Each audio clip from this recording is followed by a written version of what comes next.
Hey everyone, Andrew, day 2 Dryden, recording here again for Nikachu MTG. Today, for the first time in a while, we're back to playing Burn in Modern. If this is the kind of content you enjoy, or even other kinds of red aggro decks, specifically in Modern, I want to say, this is the place to like, share, comment, and subscribe. But pretty soon, we're going to be doing our own channel. You're going to have to subscribe to a different channel than just Nikachu. It's going to be doing sort of a day 2 solo channel. We don't have details about that yet, so I apologize. But do keep your eyes open for that. Nikachu and I are still friends. None of that has changed at all. Just we're trying to diversify, the sections of where the Magic channels are being placed. Either way, if this kind of deck appeals to you, stay tuned for details on where to find me and content in my decks from this channel, because I'll post like an advertisement or something here. In the meantime, you can follow me on Twitter. I've set up a Patreon page now because this stuff takes a lot more time than I would like. But outside of that, let's get into today's deck. So, because this might be the last time I'm posting a video on Nikachu MTG specifically, I wanted to get back to basics, back to where we started from. We're only playing 3 basics in this deck, but we are playing 4 of the new Sunbaked Canyons. Definitely excited to try these cards out. Just bought them today, so I haven't actually played with these things yet. But this deck is very much based on the deck that, let me make sure I get the name right. Based on the deck that, why does it not tell me? Why does it not tell me who did this? This is supposed to be based off the deck that won Star City Games Pittsburgh. Looks like John Phillip, I believe it's Whetstone, I believe is how it's pronounced. I think I've seen him on Twitter as well before, so check him out if you're interested. This is largely based off the deck that he won that event with, Star City Games Pittsburgh, I guess it was a couple of days ago. Yeah, June of 2019. So a couple of significant differences. Actually, there's not. Yeah, really the differences are only in the sideboard. I believe the main deck is outside of different fetch lands. I think he had a different breakdown, but it's still the same number, 7 of them. The mana base is the same, and the main deck is all the same. So we got, since the last time I played, we're not playing Lavamancer anymore. Lavamancer is not great in a format where really humans is the only thing that gives you a target for it. It can go to the face as well. That's nice. But, really the application of Lavamancer is to be able to go to the face or creatures if that need arises, to get a Bird of Paradise, something like that. Also, now that I think about it and I'm saying it out loud, if we're playing fewer fetch lands, even with these Sunbaked Canyons and things, might be harder to fuel our graveyard. Also, now that I'm thinking about it, people are playing main deck Graveyard Hate, so Lavamancer is probably just a horrible idea. All right, so there, off the top of my head, while I was just sort of thinking about things to say, I thought of like 3 good reasons why Lavamancer is probably not a good choice right now. I think the reason Burn might be well positioned right now, or has a chance to be well positioned right now, not because we're going to be able to race and beat the Hogak decks. That's not the case. But if people are main decking Graveyard Hate, if you're going to main deck a Relic of Progenitus or a Tormod's Crypt or something like that, go for it. You can spend your time drawing useless cards all you want. We're going to spend our time burning your face, and we're going to be able to outrace you that way. So we're trying to sort of find a niche in the metagame that I think works for this deck. So Burn is by far not the most busted thing that's going on right now. I don't even know if it's the strongest red deck. I think mono red Phoenix or like a mono red Prowess deck might actually be the strongest modern red aggro deck right now. But this definitely still has legs, and I still think this deck can compete. Excuse me. So, with that said, we've got our creatures that we don't really ever negotiate with. Goblin Guide, Swift Spear, and Eidolon. These are all still here, even though Lavamancer's not. Our Lava Spikes and our Lightning Bolts, of course, have to be there. I probably would not be a day 2 deck if there weren't 4 Lightning Bolts in the main deck. So there you go. I don't know about Searing Blaze. This is something out of all the main deck cards that John's playing, Searing Blaze is the one I'm the most skeptical of right now. This does not do anything really against Hogak. outside of humans, there's not a lot of cards that this can target effectively. I mean, I guess this would still, like, you are still going to get targets off of this against the Hogak deck, but like killing a zombie token or a Stitcher supplier or something like that's really not where you want to be, right? I mean, unless you're going to kill it and then maybe be able to crack like a Tormod script in response. I mean, I guess you can find some good ways to do it, but in general, this isn't a good aggressive card the way it once was when you're hitting a Bird of Paradise or a Llanowar Elves or like something like that. It's just not, it's not the same level. So I don't know about this card, but hopefully we see it shine. And if not, hey, it's going to be an easy sideboard cut. So there you go. Boros Charms, Lightning Helixes sometimes can be a little bit clunky with these 2 mana spells in our hand, but you know what? They're still 4 mana, 4 damage, 2 mana, with a ton of other text on it. Can't really go wrong there. Lightning Helix great in life racing situations, obviously, and with Sunbaked Canyons and things needing to be a part of the deck now, the life gain's probably a big deal. No skull cracks either is something I found interesting about this deck. I guess that makes sense. Everyone's just kind of doing busted, stupid stuff. There's not really any time for life gain. You just kind of want to get them dead, and if they gain life, well, whatever. I mean, I guess good. All the power to them. But we're not gonna try to play around that. And finally, Skewer the Critics, 3 mana spell. But we're going to hopefully be casting it for 1, so try to lower that curve, not on paper, but effectively. Path to Exile, again, Hogak, a lot of big, scary things like that. Obviously good targets. I've been seeing a lot of Core Firewalkers running around in a lot of sideboards, so definitely come in against the mirror if anyone's silly enough to play this deck in Modern, aside from me right now. Rest in peace. I was just talking about all the graveyard silliness. We need this in the sideboard.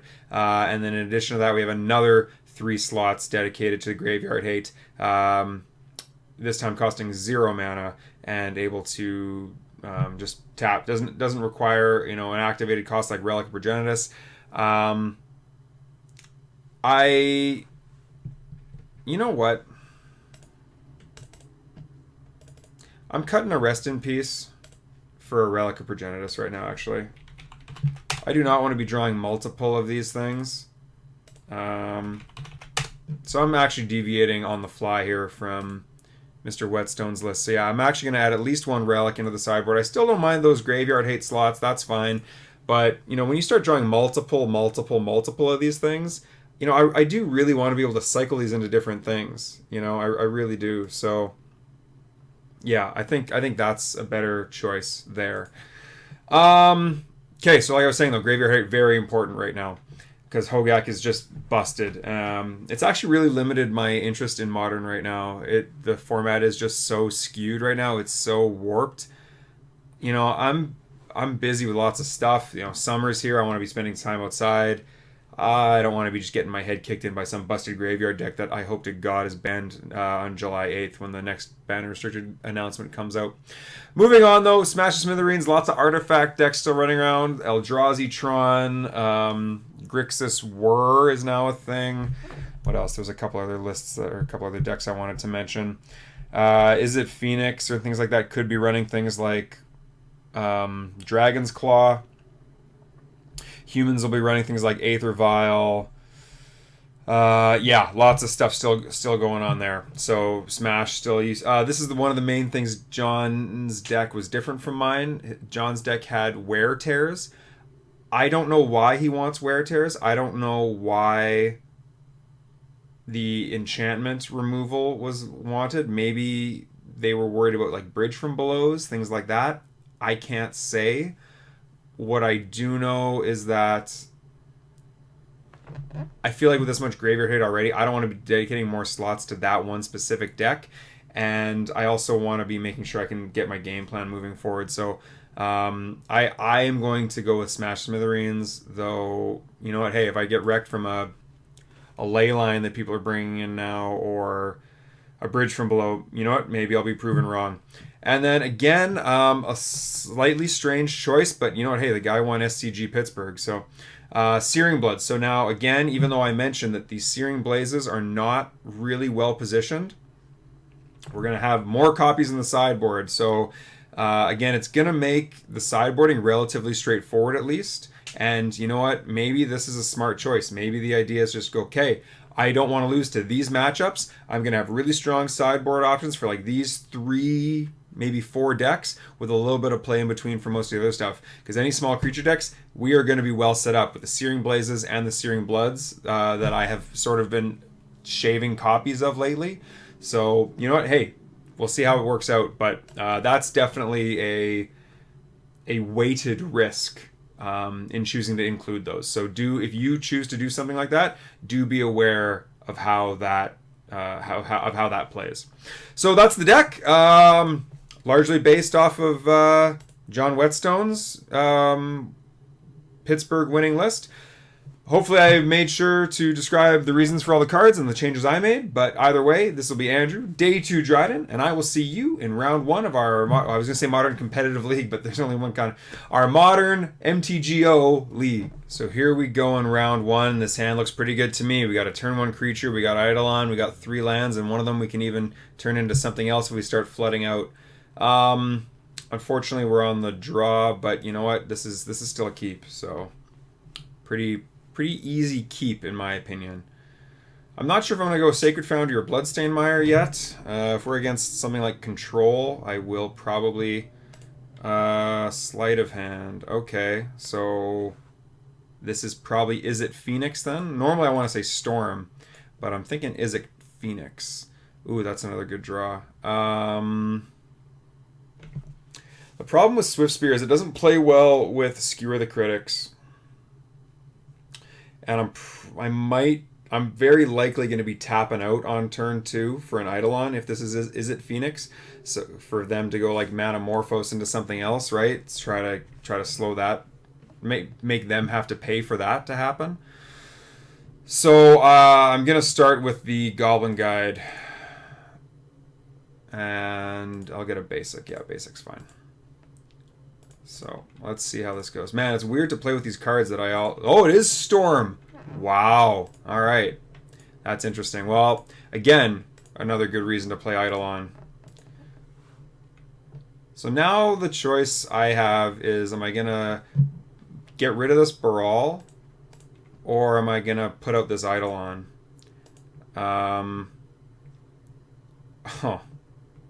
Well, because see, the problem is they can just land another, like if they have another Electromancer or Baral in their hand, if I kill this one, they can just play another one and then possibly combo off.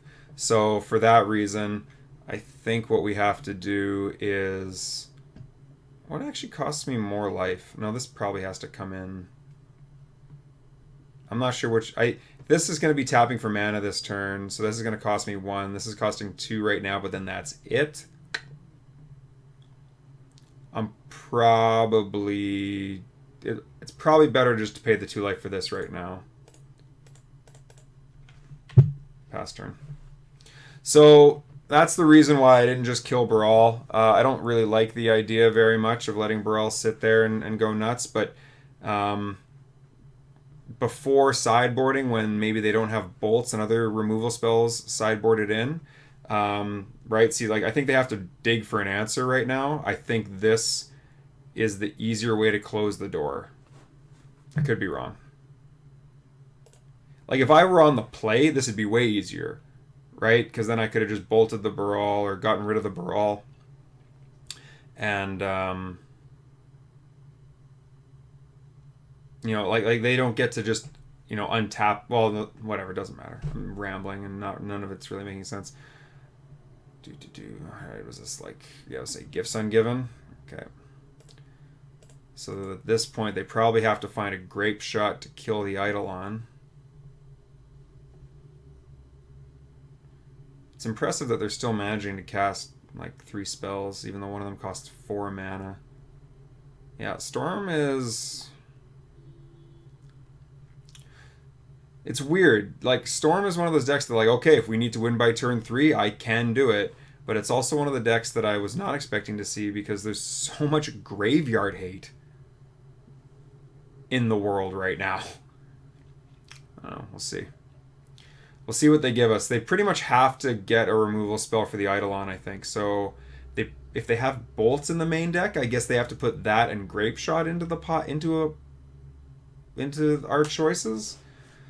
Because okay, so yeah. So how does this work? So if I give them Grape Shot, they cast Grape Shot, take 2, puts them to 12. I get to untap, kill Baral. So they go to 12. I get to untap, drop a land, drop a Swift Spear and a Searing Blaze. So they go to 12. They go to from Eidolon. They go to 9 from the Searing Blaze. And then they go to 5. Meaning they pretty much have to have another mana accelerator and a way to kill us in their hand. Otherwise, I'll just be able to untap and win. So I think I'm okay giving them Grape Shot.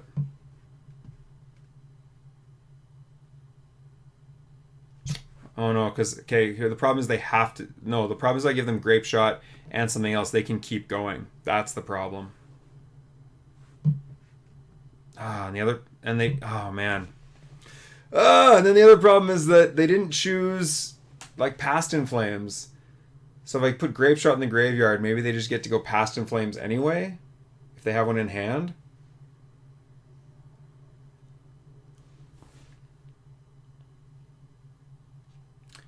Whatever, if that's what we have to do, that's what we have to do. Okay, so this goes to the graveyard. And the mana Morphos will go to the graveyard. There you go. You got all the mana you want.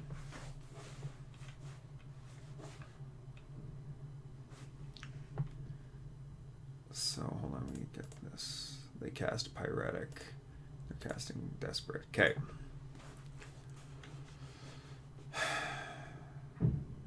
Yeah, so there's Past in Flames. So can they cast enough spells before Eidolon kills them? It's close.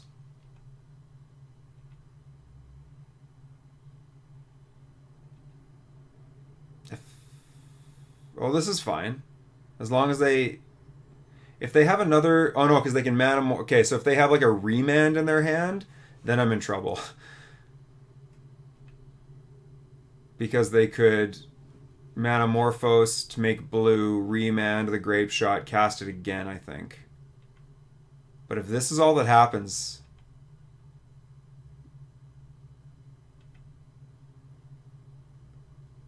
Oh no, because they can Gifts Ungiven again. This deck is dumb! Alright, well I played around them having another Baral or Electromancer or something and being able to remove the Eidolon, and they did it. If I get to untap, I win, but I don't think I'm going to get to untap. Maybe I should have just bolted the Baral. Hard to say. Alright, well, I think we're pretty toast now, though. Yeah. Because they have Past in Flames. What does Past in Flames flashback cost?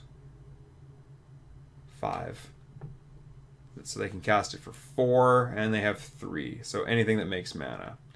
So yeah, that's... I don't think there's a way to play around this now. I think we're just toast no matter what.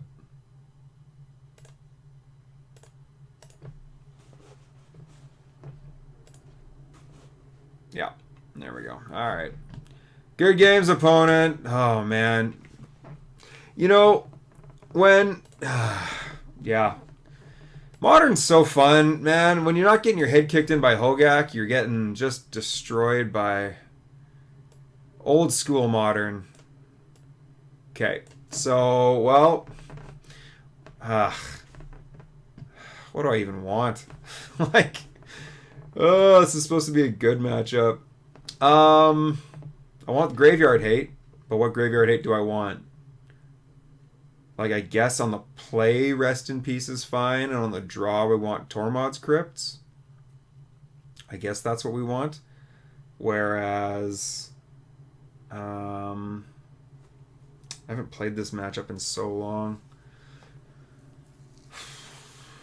So we can probably shave a we can shave a basic, that's for sure, because they're not path to exiling us.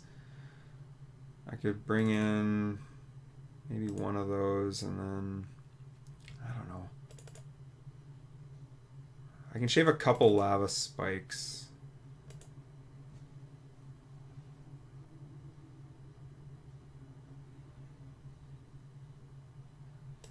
Shave one searing. Searing blaze can be really good, but sometimes it's just clunky.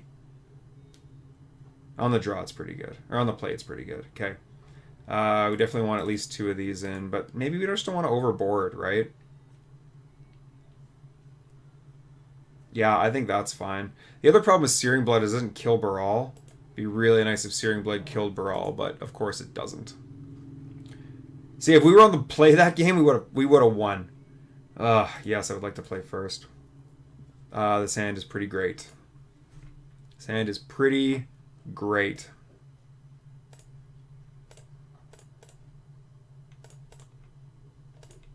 Man, it's weird. It's kind of like when I was playing 12 Bolt last year. And now, oh wow.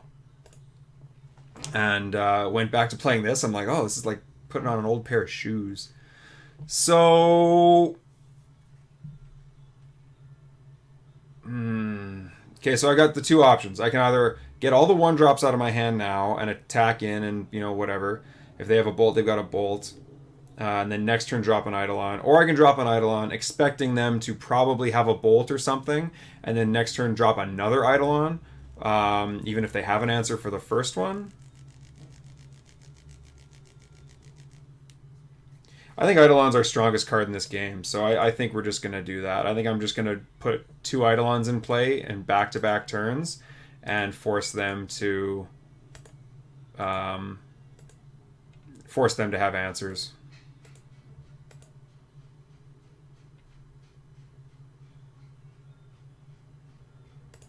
Even better. So now you're going to need to have three bolts, basically. Because you've already used one on a Goblin Guide.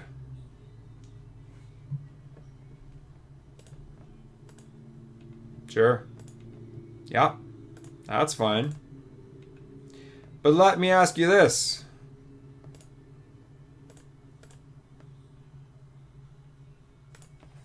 Do you have a third removal spell? Oh, no. Oh, they might. Oh, that's neat tech. I have not seen that before in Storm. Cool.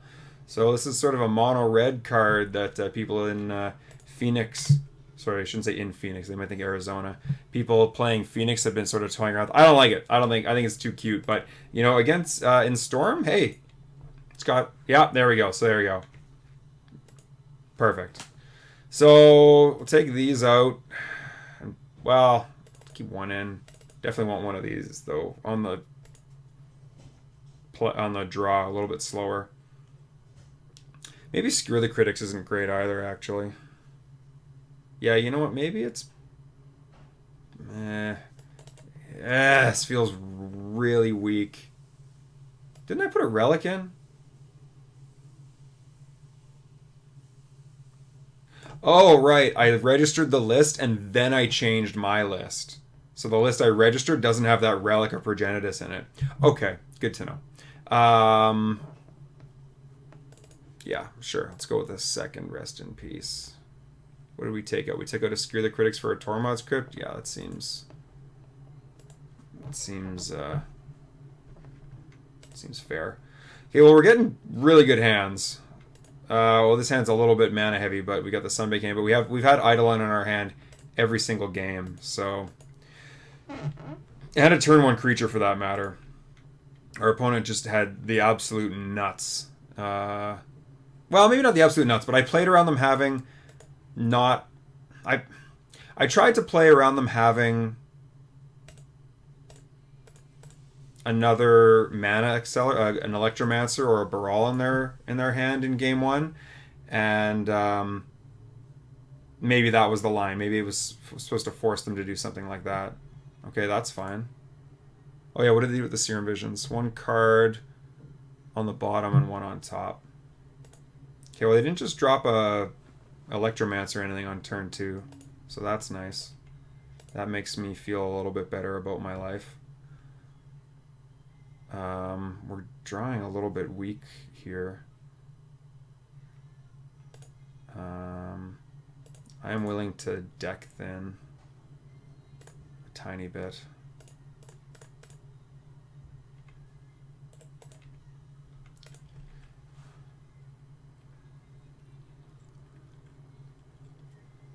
I had 4 Eidolons in 3 games. Says the opponent. Better lucky than good. Typical burn game, they say. Come on. Neither one of us is playing decks that we're supposed to be playing in this metagame. Like, what do you want me to do here? And you could just untap and win here. Oh, wow. Okay. That's interesting. Okay, well, tapping out on turn 3 is pretty good. I don't really like how many lands I have in my hand. That's pretty good, though. Okay, so this does actually put a bit of a clock on me now. Right? Because my own Eidolons... Oh, then again, no, sorry, they have to keep casting spells into this, so the Eidolon's pretty good. So, I guess we just try to take as... Imagine how bad your deck is that you even lost one game with Eidolon in play.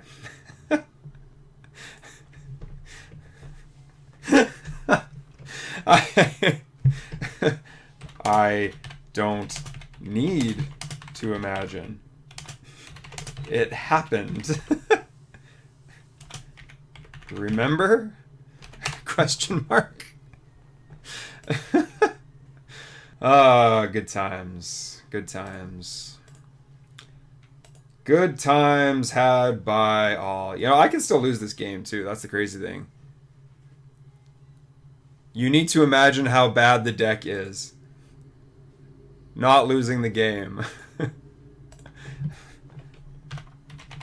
Both bases very covered. Like, do you want me to feel bad about this? Because, like, if you watch the deck, I don't.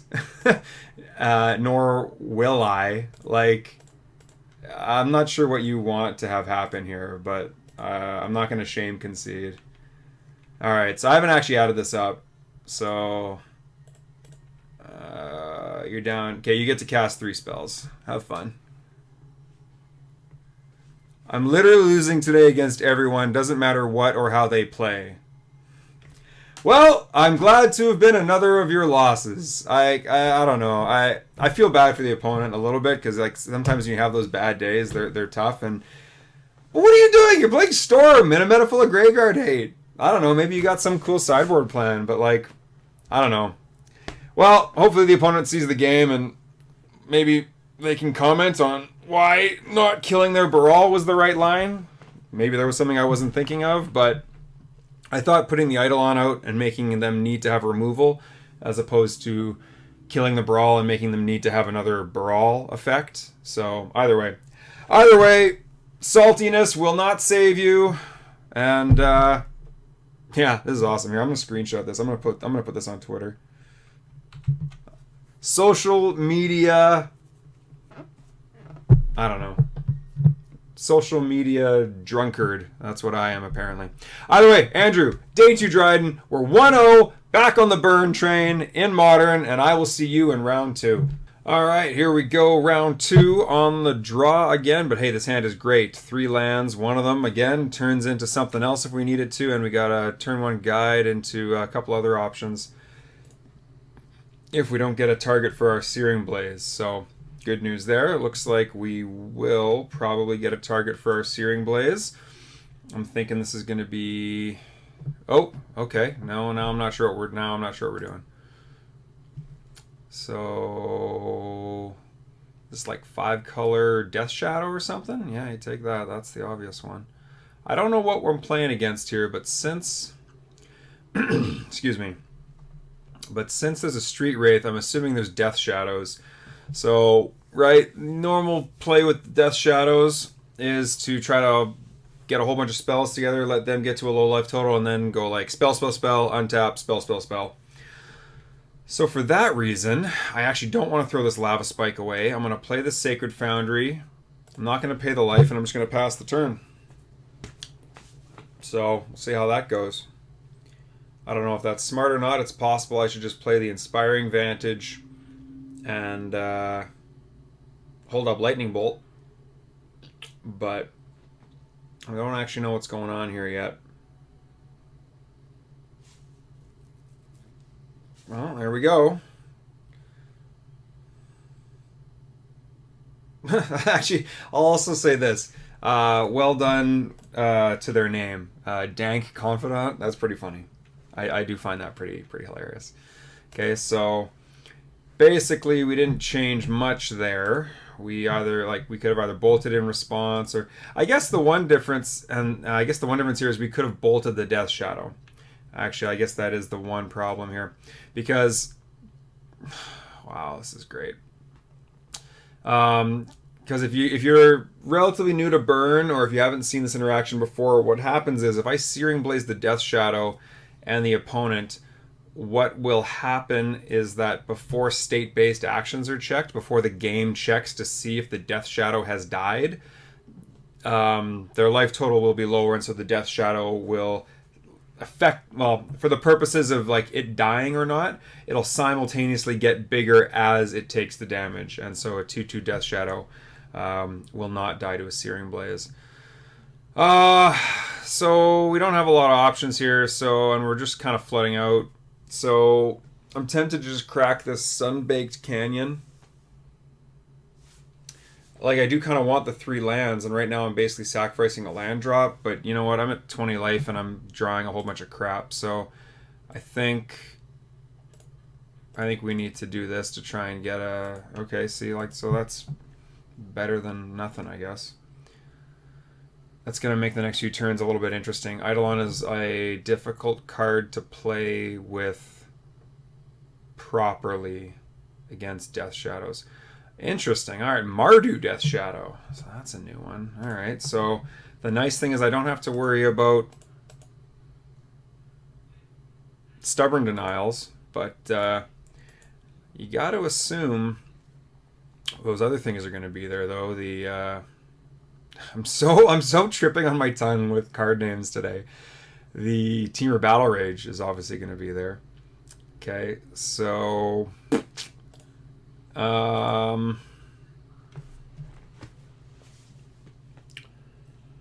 god. Okay, so how do we do this?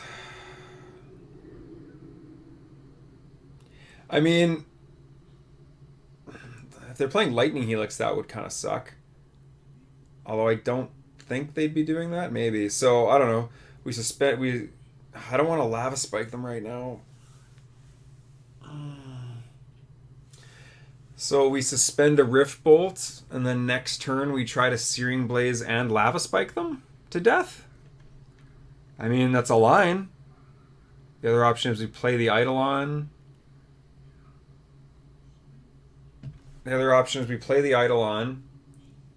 And then... Yeah, I don't know. I think...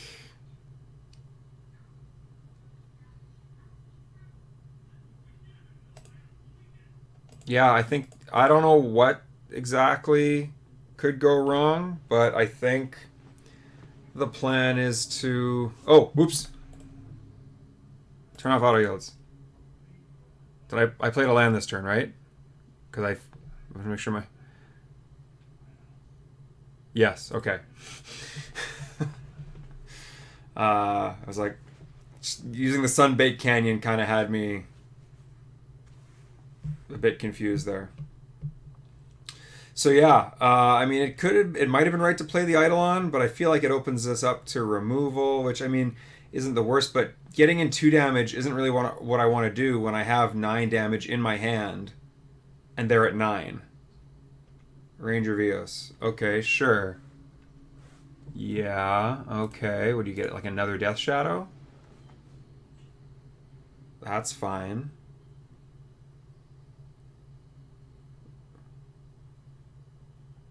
Sure. Sure.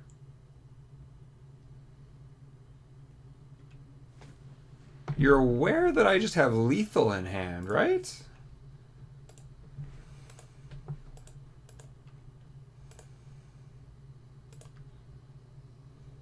Alright, well, I guess this seems to have worked out.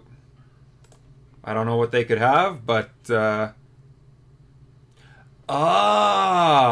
This is not Ranger Vios. This is this new thing. Oh, love you, Modern Horizons. Okay, sick. Alright, I got there. Yeah, that's not fun. Alright. Wow, and got this rip and stuck this rift bolt in my hand too. That's horrible. That's actually horrible. Brutal. Brutal. Alright, well, that's a thing, I guess.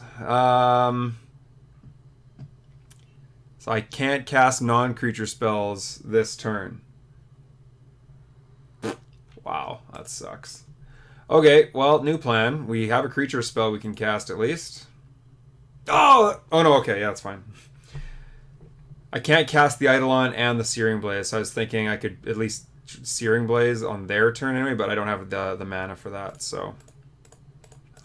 So if they don't have a way to force through damage, I might be able to win this here still. But if they have a removal spell like that, yeah, okay, then we're just... That's that. Alright, cool. Well, that went pretty horribly. I feel like being on the draw would have been nice. Sorry, on the play. It's okay. We're going to win these sideboarded games. So...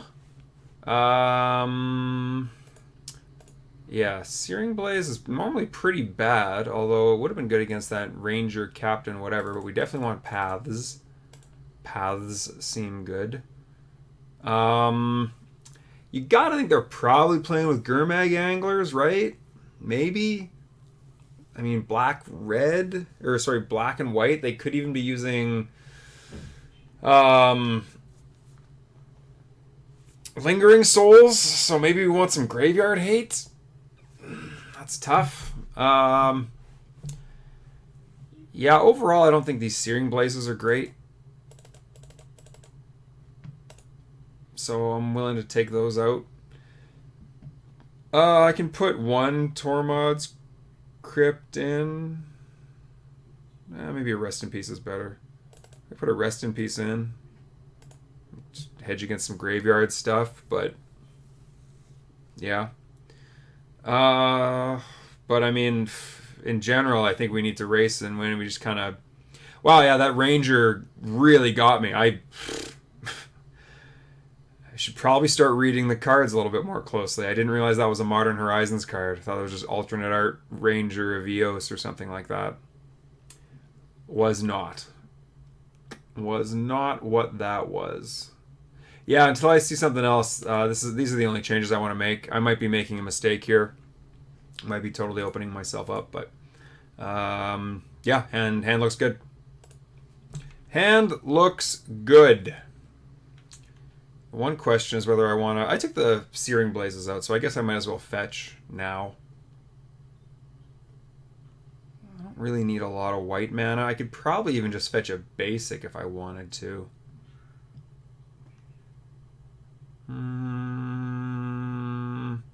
Yeah. Yeah, well, Bloodstained Mire, fetch a basic, attack with Swift Spear. That's the plan. Alright. Yeah, totally got me. Totally got me with that Ranger Eos thing. Wow. You know, those cards are supposed to be there to beat the unfair decks. Burn is arguably too fair of a deck. But, there you go. What are you going to do? Alright. Alright, let's do that play that we called earlier. Please let this resolve. I will attack in here, but if they want to win with Death Shadows, I will absolutely hold up spells. Probably going to get Inquisitioned here. Thoughtseize is fine too. Yeah, Thoughtseize is fine. You're going to turn all my bolts into shocks, but you pay mana and a card for it. It's not the worst deal.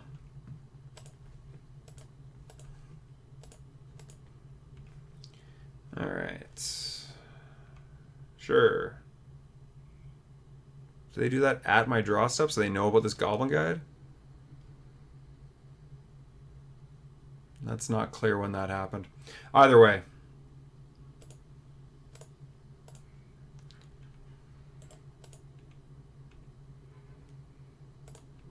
You get to draw a Marsh Flats.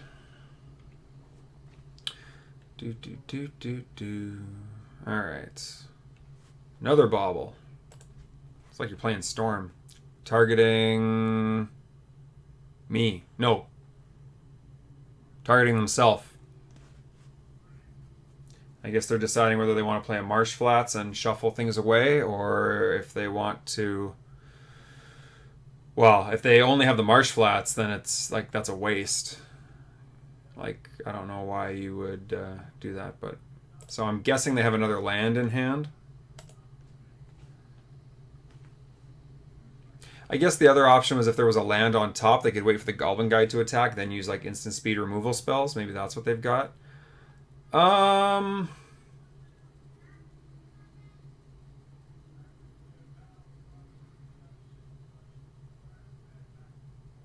No, go for it.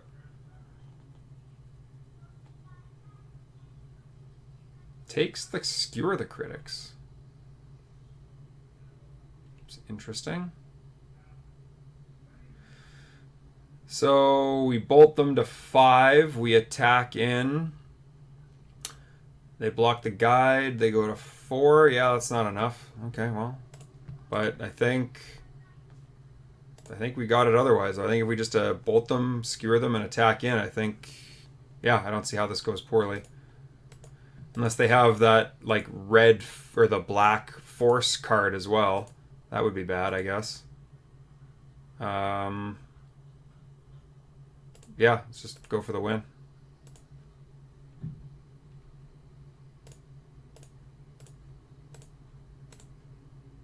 Turn 3 win. Yeah, there, awesome. Good news for us. Yeah, I was like, that's kind of how I was hoping the game would go. Did I see anything else weird? The baubles. You can't use a Smash Smithereens on that.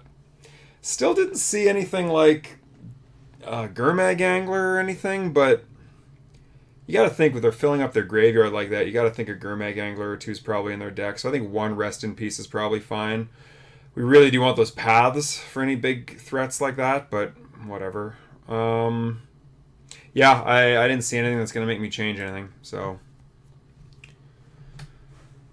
throw it back in. Let's see if we can go 2-0.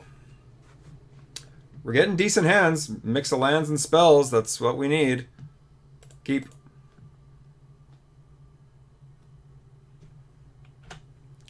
And they're starting off with the hand disruption every time. Nile Spellbomb. I don't know why you would keep that in against me, but sure. You shouldn't have anything to take out, I guess.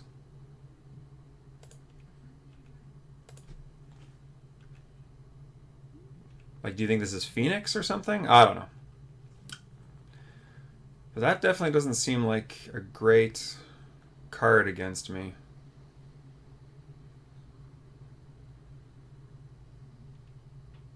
Sure. Sure.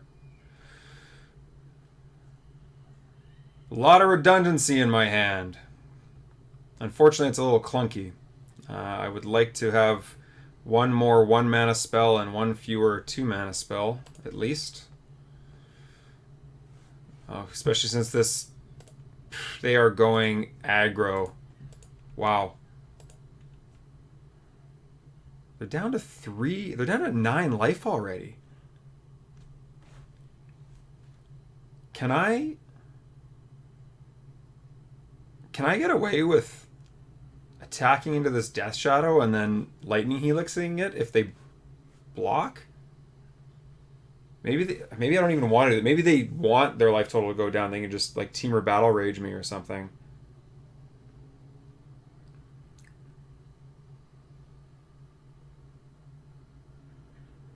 Like if I just Lightning Helix the next 2 turns in a row, is that good enough? I have like... Obviously they've got some busted hands that could do it, right? You know, I don't know, Thoughtseize into Street Wraith into... I don't know, something into Teamer Battle Rage. Like, it gets there.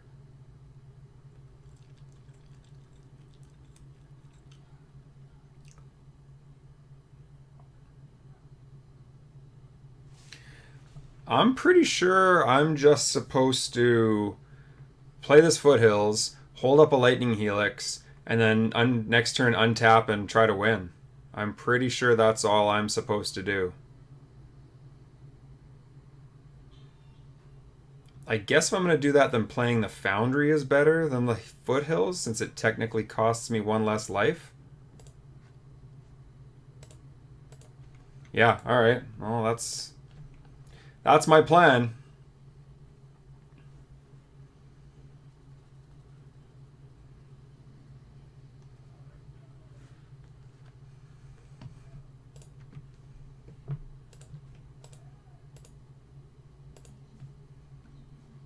Yeah, I'll block.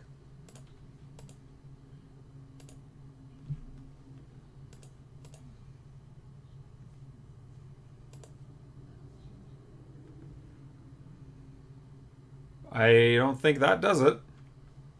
Again, new card. Let me read it to make sure I kind of know what I'm talking about. I think they know all the cards in my hand, too.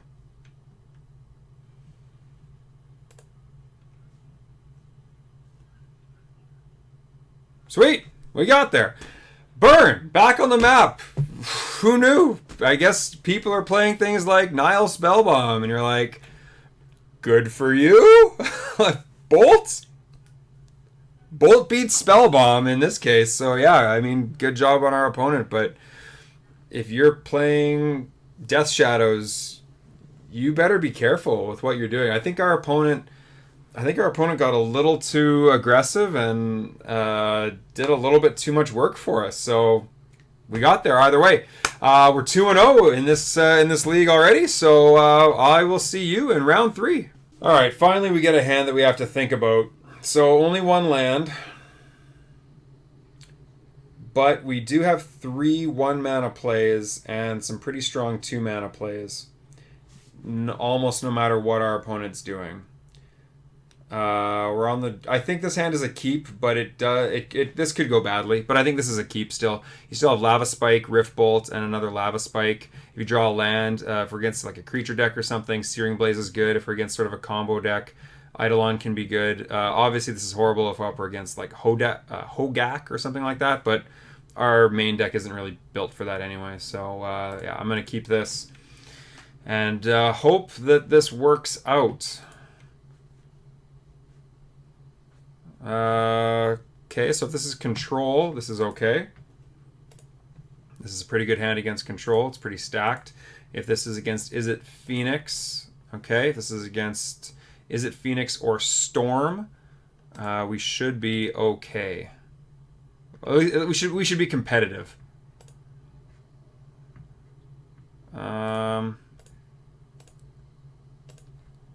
Let's get the Rift Bolt out of the hand, I guess. That way I can get the Skewer the Critics out of my hand as well, too, if I want.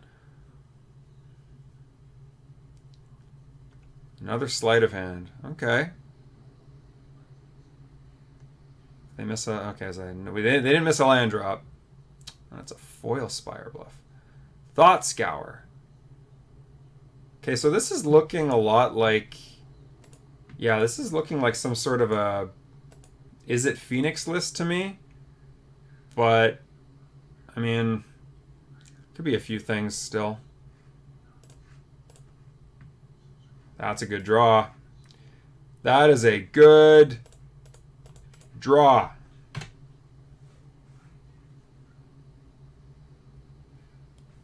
They'll probably have removal, but hey, what are you going to do? Yep. If they don't have removal, we seriously take over the game. And even still, this is even still fine. Force them to use a removal spell when they're kind of like digging around and take 2 damage off of it. I likely have lethal at this point, so pretty close. Yeah, I've got like 15 points of damage in my hand. Some of it's situational, right, with the Skewer the Critics and everything, but I think... Oh, well, that's a good draw. So I don't think we're going to get a better Searing Blaze target. The one question is whether or not... I don't think I'm going to get... Sorry, I should say I don't think I'm going to get a better chance to use a Searing Blaze when they're not going to be able to counter it unless they have Force of Negation, which of course is in Modern now. And with Landfall, so... I guess I could fetch still. What's the best way to do this?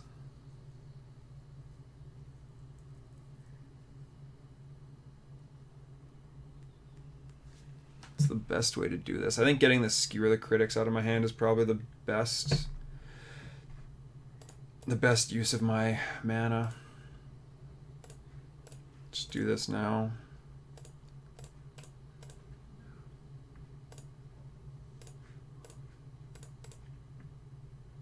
There we go.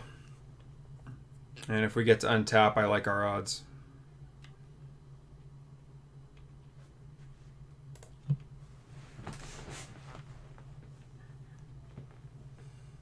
It's possible I should have just killed the thing in the ice, but I mean, I don't know. Just get him dead, right? Like, here, I should pull this up.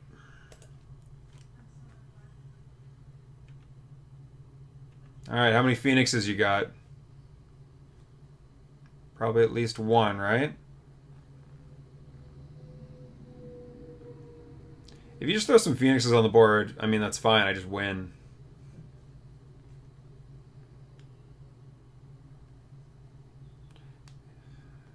Two Phoenixes! Wow. All right, well, yeah, that's a thing. That's a thing. Sorry, this is a thing. A stupid joke. Okay. And that was a good draw too, because even if they have Force of Negation, we still win.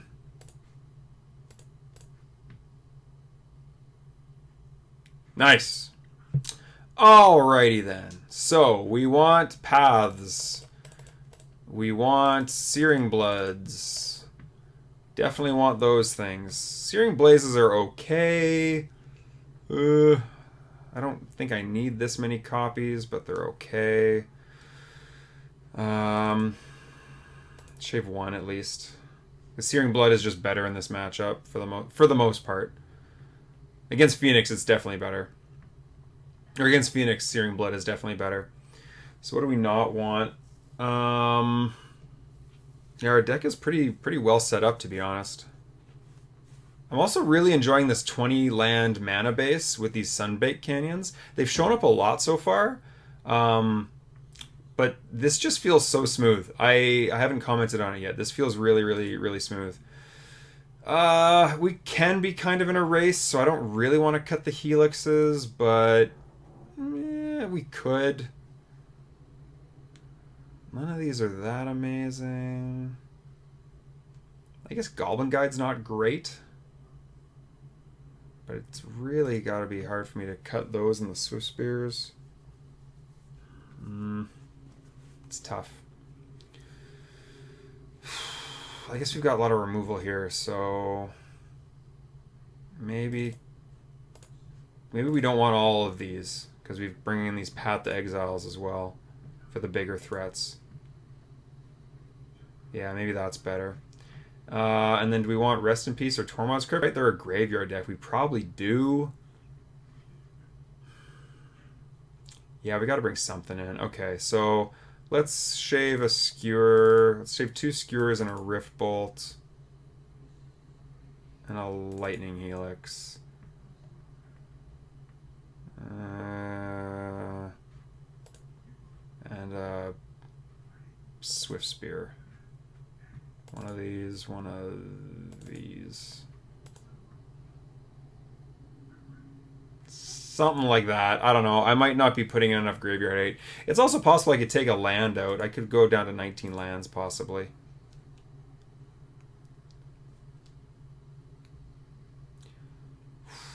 This is very much like the last hand.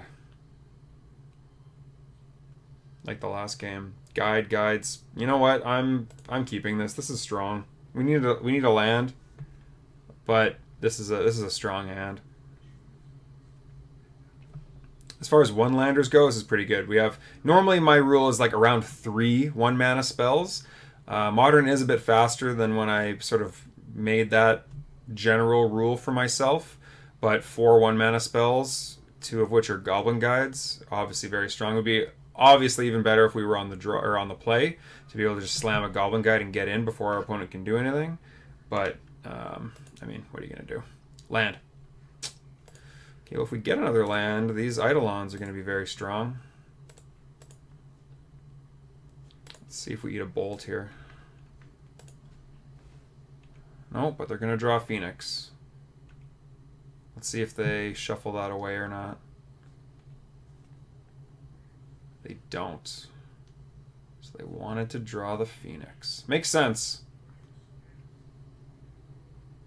It is called Is It Phoenix after all. Is it a Phoenix? It is. It is in fact a Phoenix. Just holding it up, eh? Alright, that's interesting. Alright. I can respect that. So might be just walking into some removal and stuff here, but whatever. If they got a slow start, I'll take advantage of it. Sleight of hand. Now you fetch. There you go. That's how you do it. Followed by Scalding Tarn. Nice. Well played, opponent. Sure. Okay, so now we want to draw a land and be able to just drop Eidolons every turn.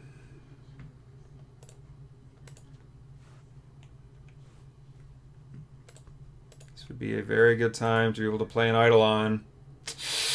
Oh, not quite. Not quite. Well, we might as well attack in. Oh, neat. That's cute. I like that.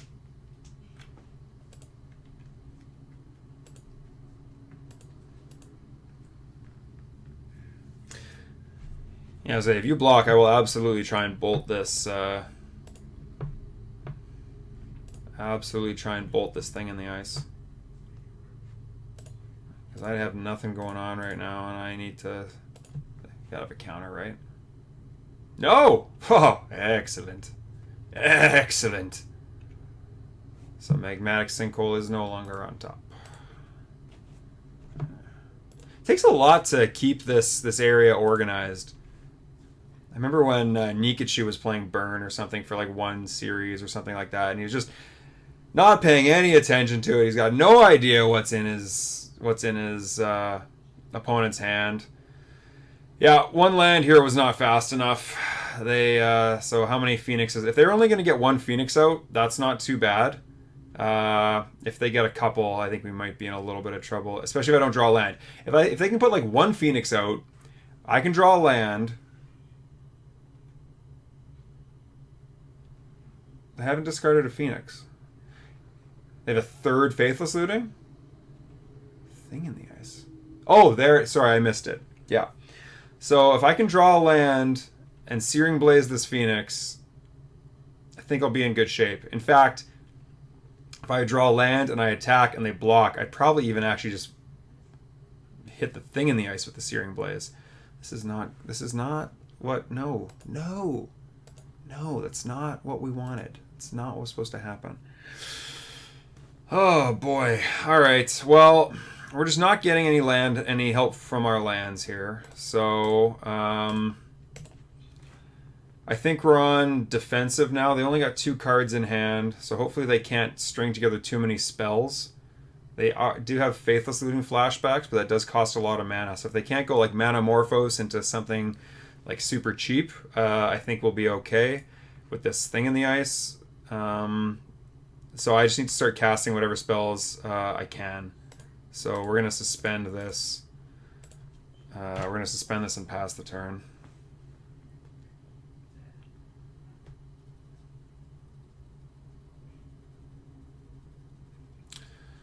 Okay, well, there's one.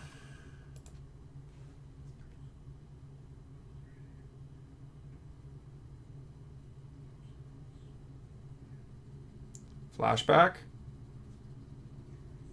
Flashback's okay.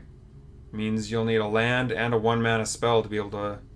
Oh, no, sorry. Thing this still has a bunch of counters. Yeah, you can just get things going.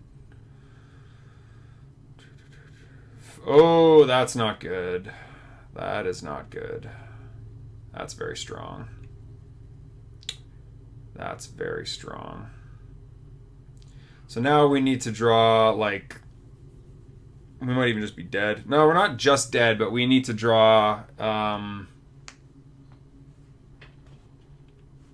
we need to draw, like, a Path to Exile here. That's a really cute interaction, too, actually. You bounce everything with the Awoken Horror, then you cast the Faithless Looting, getting to discard the Phoenix. Oh, you got 2 Phoenixes? Oh, yeah, then I'm just dead. Wow. Okay, well. Turn 5, 1 land. Yeah, that's not going to do it. We had a chance. But we couldn't do it. And we're playing 20 lands, too, so it's a little bit blah. Okay, so now they got Finale of Promise. They got all kinds of stuff going on. All right, so new plan. We're getting rid of the Searing Blazes. I will put that 3rd Searing Blood in. And we definitely want some more Graveyard Hate. On the play, I can afford the 2-mana spell a little bit more easily, I think.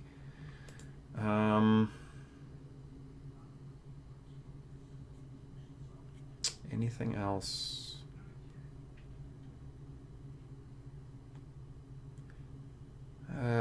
It's possible I should be putting more Graveyard Hate in, but this deck doesn't just fold to Graveyard Hate. Like, we still need to do our own game plan as well.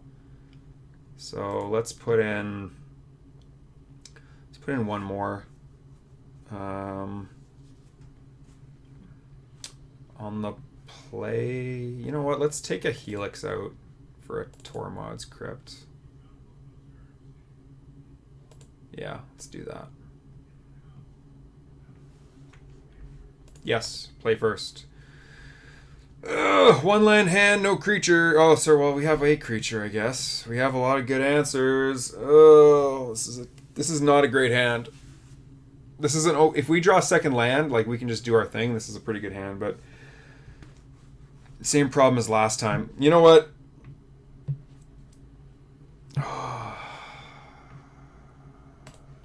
It's loose, but it's a keep. It's loose, but it's a keep.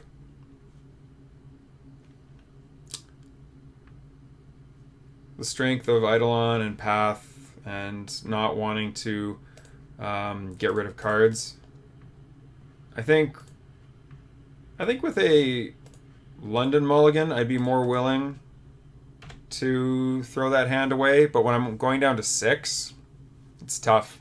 Burn doesn't mulligan well, right? Like, you need to resolve, 7 or 8 spells to win the game here.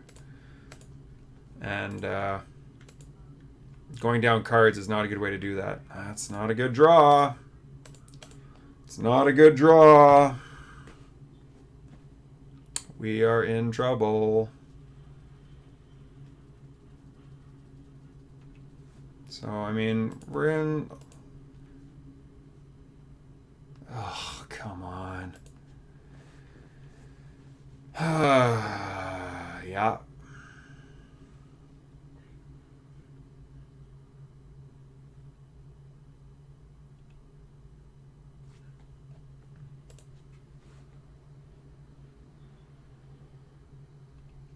Yep.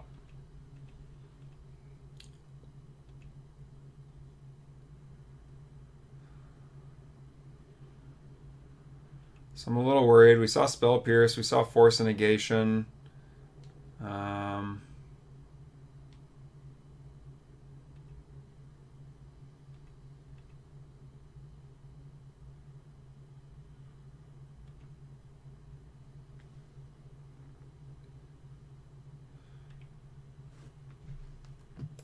don't think letting these resolve first or second matters. Yeah, we can't take this hit, though. So, okay, and they didn't have Force Negation, so that's good news. That's good news.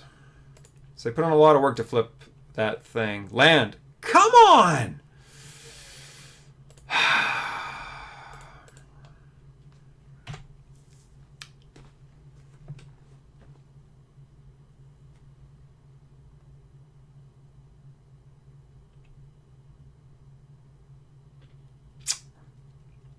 One-line hands are killing me here. And again, maybe I should have mulliganed it, but... Okay.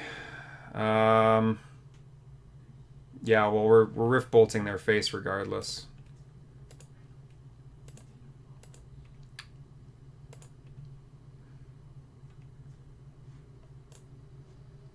We draw land, we can Searing Blood.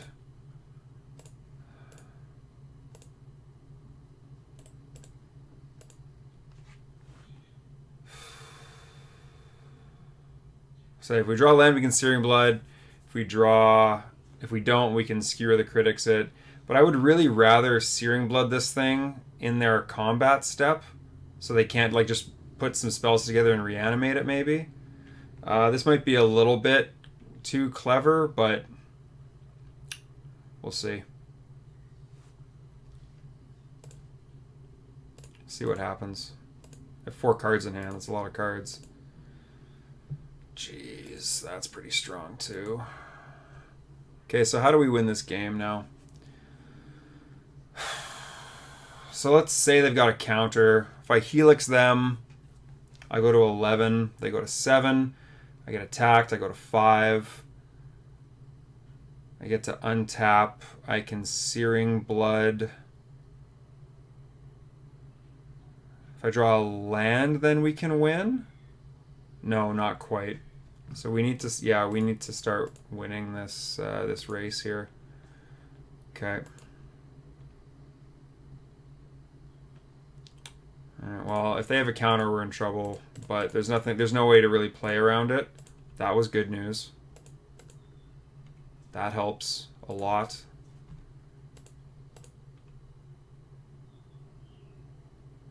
That helps how much?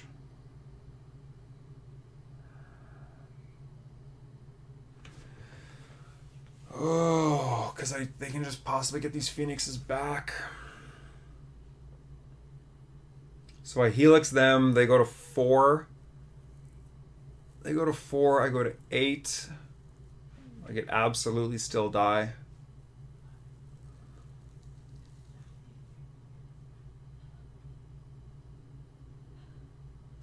Well, they haven't countered anything yet, so basically it's like, what am I playing around the top of their deck or not? The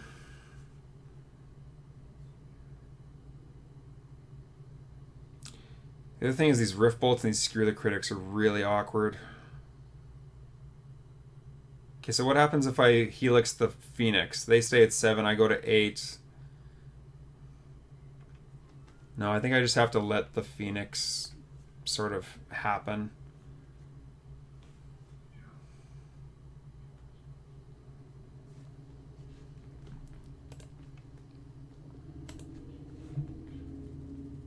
Okay, well, that's a good way to get this Phoenix reanimated. Maybe I should have played the Eidolon, actually. No, because they played the Eidolon. No, that was a bad line. Because if I play the Eidolon, they can still attack it with the Phoenix, and then I can't cast anything anymore. So that doesn't do it. That's what, 2 spells?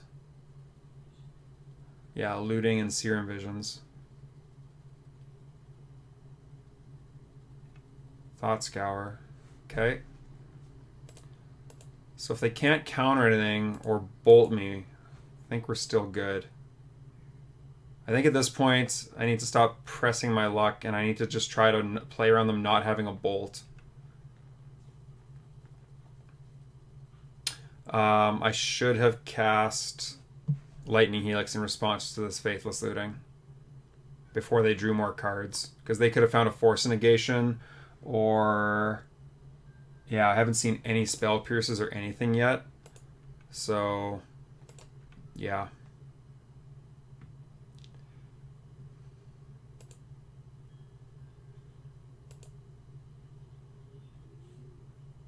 So if they don't have a counterspell for like the 4th turn in a row, I can win this game.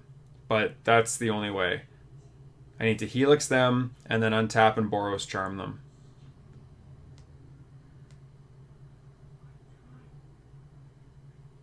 That's the only way that works.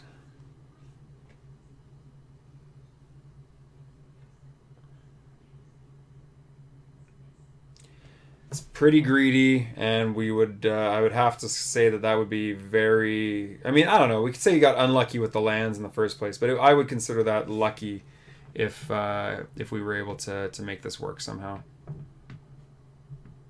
They're thinking this over a lot, though, so I guess that's a good sign. I don't know. They could be eating at the same time, for all I know, right? I would really like it if I would get priority, though. That would be nice.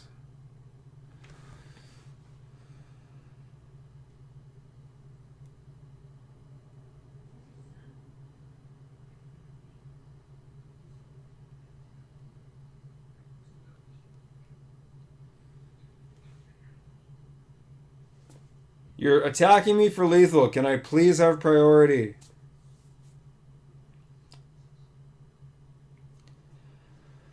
Alright. Well, like I said, I think this comes down to them not having a counterspell for like the millionth turn in a row here. Please resolve, please resolve, please resolve, please resolve. Okay, well, that's step 1.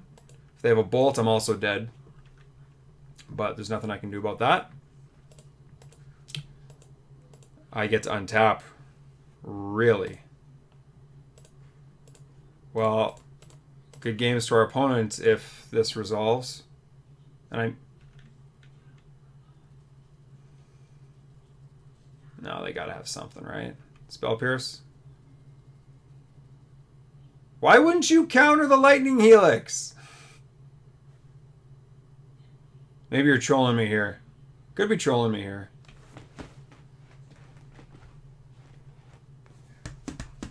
It's possible. Making me sweat. So, the longer this goes, if there's a Spell Pierce, the more I think you're rude. And if there isn't a Spell Pierce, the more I respect you for your troll. So, if you counter my spell,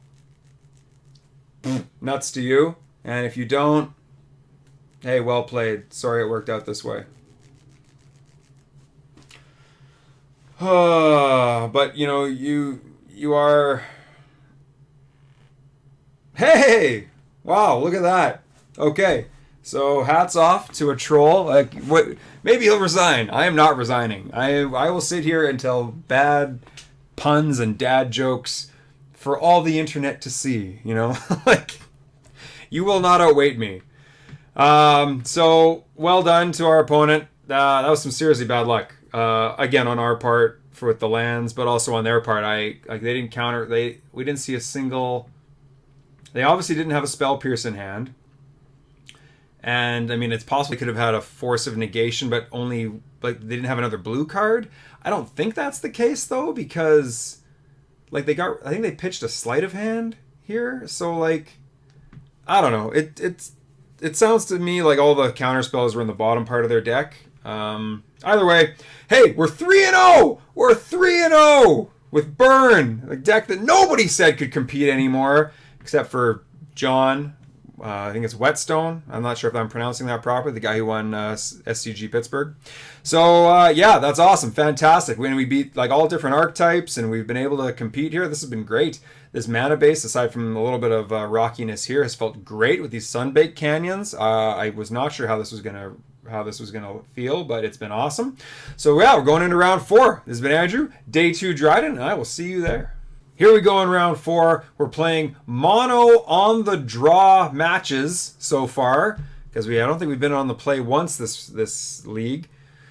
Hand's okay. I wouldn't mind a creature, but we've got enough lands and we've got some strong 2-mana spells. Hand's a little bit clunky depending on what we're up against. We could just get run over, but in general, there's nothing that tells me I need to throw this hand away. That's a good sign. If we're up against like Death and Taxes, oh well, that's. You know what? Hey, if we're up against Death and Taxes or something like that, I want to get these fetch lands used first. Almost forgot about that. Yeah, Leonin Arbiters or something coming down on the next turn. I mean, we have ways to answer it and stuff, but what is going on? Okay. Well, all right. That's a thing, I guess. What is Mardu? What's happening? This is like Reanimator? Oh no! Oh yeah, we're gonna. Oh god. Collective brutality into I don't know what, like Goryo's Vengeance. God, that's gonna be fun. That's gonna be fun. They even pitched Lingering Souls. Ugh.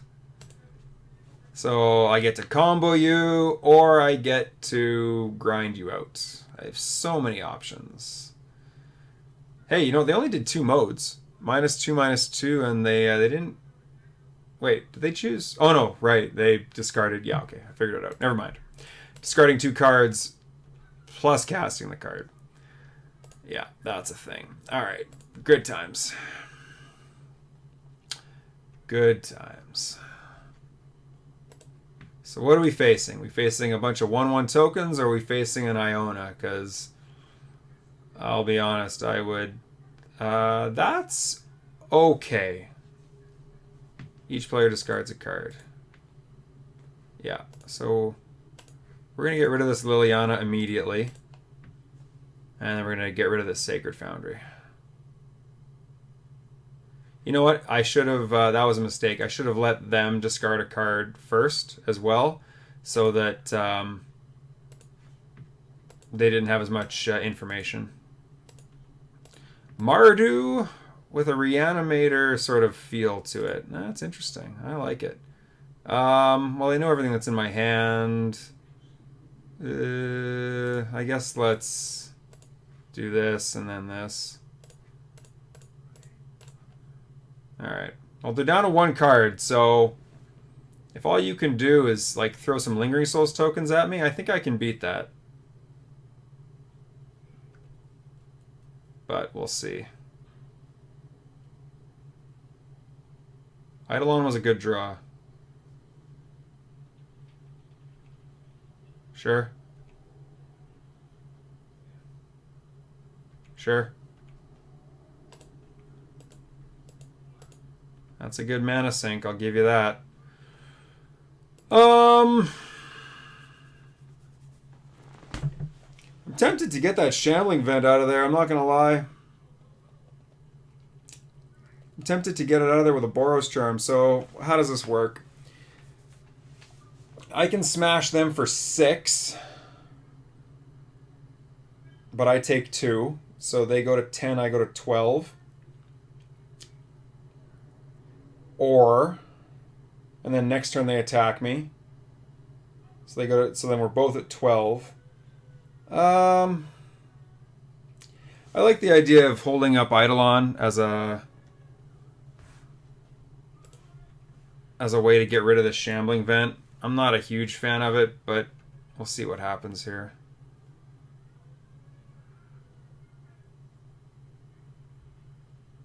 Actually, that was no, because Eidolon doesn't even I'm basically trading 2 cards for this thing. This thing's gonna keep gaining life though. Ugh, this is so awkward. Yeah, I'm not happy with this at all. This is a really bad series of events. So instead, I'm gonna go to 12. They're gonna go to 18. Ugh. Board's gonna be empty, but like, still, that is awkward and terrible. Yeah. Oh, and I should have played this land because I could have turned this into a card. I'm not. Yeah, that's baloney. All right.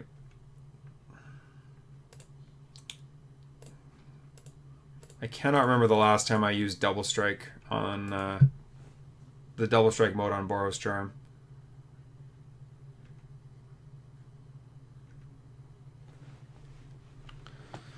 All right.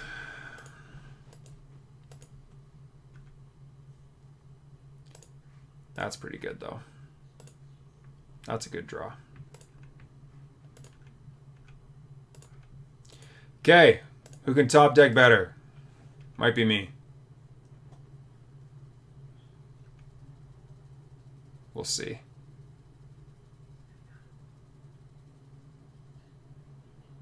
What do you got? What do you got? What do you got? Oh, yeah, that's right. All right. They don't need to top deck. They can just do that.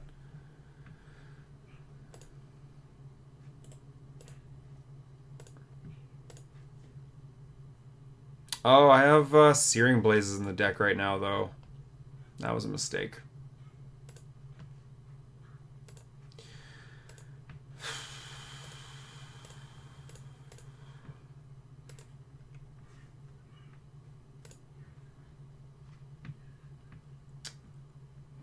Yeah.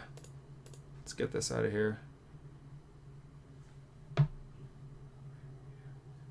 That's a good one.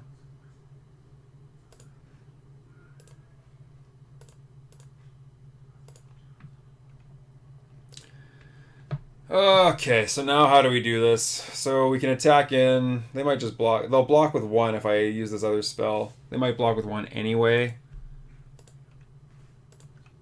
Yeah, I say I just keep this Skewer the Critics in hand. Maybe I should get rid of it now. It's possible I should get rid of it now. Yeah. I want to make sure I can cast all my spells. I don't want to get spells stuck in my hand. I need another spell to turn it on, or I'm tapping out at this point. I've already gone through 2 Sunbaked Canyons. So they need another Lingering Souls to be able to, or a creature to be able to like profitably block here at this point. Ooh, okay. So yeah, this is, alright. So maybe they've got like an Emrakul package in here too. This is kind of weird. What is the thing? -8?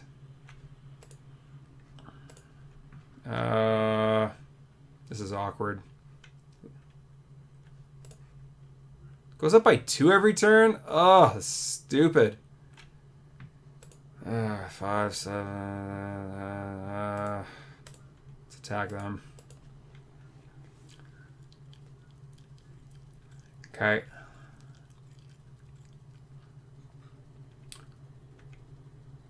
I'll keep 1 card in hand. Would really like to draw like a Boros Charm. That would be nice.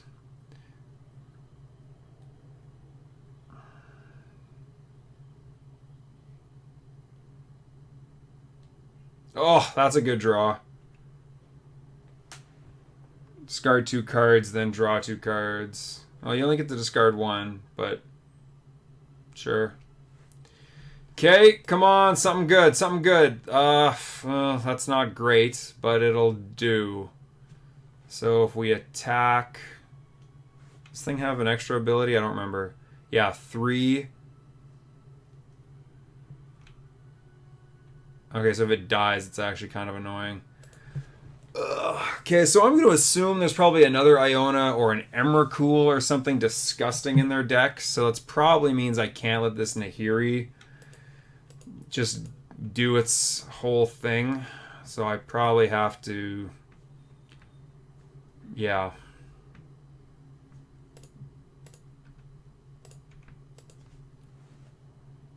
Sorry, what does the thing do? What does this do? create 2 1/1 red elemental creature tokens. Yeah. Sure. Alright. Cannot let that thing ultimate. I don't know if it's Emrakul, Iona, whatever it is, but yeah, we're in big trouble here now because this Pyroman. Oh, okay, now we're in like super big trouble. Yeah, this is not good because this Nahiri is basically like a time, like a ticking time bomb here, and this Pyromancer is probably going to be able to just defend it without too much trouble. Okay, well that was. I don't know if that's silly or not. Depends what else is. Oh no, because you can animate this thing if you need to. Well, that's not what I wanted, but I will say it's better than top decking a normal land. So this has been a very good series of events for that. How am I supposed to win this game? I gotta deal with this Nahiri. I gotta deal with their life total. Plus they've got threats on the board. Like there's no way for me to deal with this. There's no. I can't think of a set of cards that lets me deal with this. I don't have like a Master Waves or like a Manamorphose into like 2 Phoenixes. Like this. I'll say this right now. These Sunbaked Canyons are the only reason I'm in this game. I got like 2 or 3 extra draws out of this. But it's not been enough. It's the only reason I'm even somewhat in this game. Ugh. Collective Brutality on turn 2 was also pretty horrible. Okay, so... maybe I didn't need to kill that Liliana. Whatever. So if Nahiri goes up to 9, Lava Spike puts it back down to 6... So I have a turn. It's sorcery speed. They're going to be playing Inquisitions. Whatever. I've got... this is so bad. Okay, Lava Spike. This is not a good... I think my own... Yeah, do I even get 2 turns? No, because they get 2 turns. Like, if I could go Bolt into...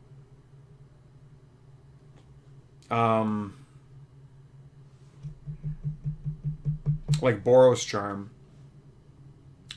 That might work, but the problem is that like they're sick. So yeah, lots of legends. Again, another graveyard deck. Why are you people playing graveyard decks? There's a million things a graveyard hate out right now. Like, if you're going to play a graveyard deck, play the broken graveyard deck, not this fair graveyard deck. Okay, what's happening? Did they do just one mode?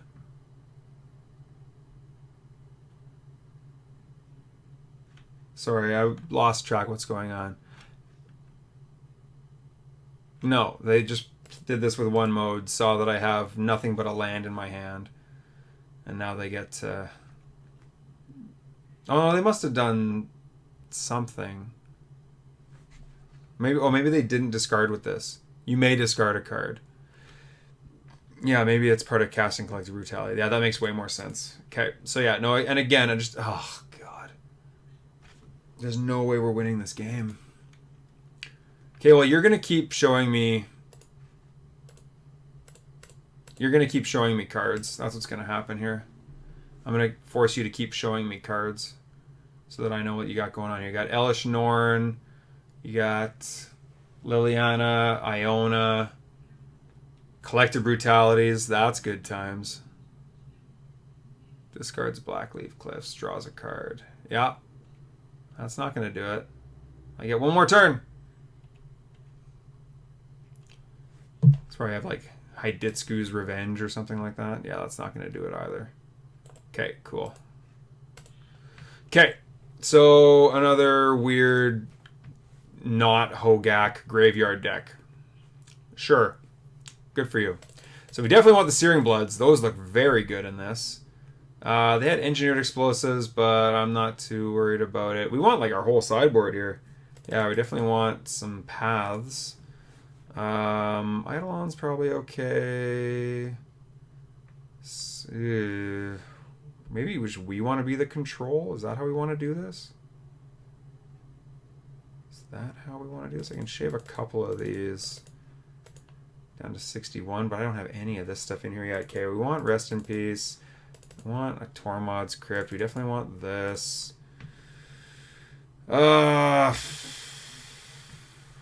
Shave one Blaze. Shave a Lightning. I want my curve to be a bit better, and I'm putting a lot of 2-drops in. Down to 62 right now. Swift Spear can be good. Goblin Guide can be good. I don't want too much Graveyard Hate. I can shave a single basic.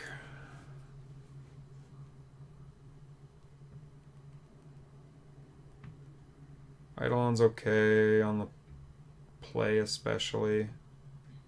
This is hard to sideboard.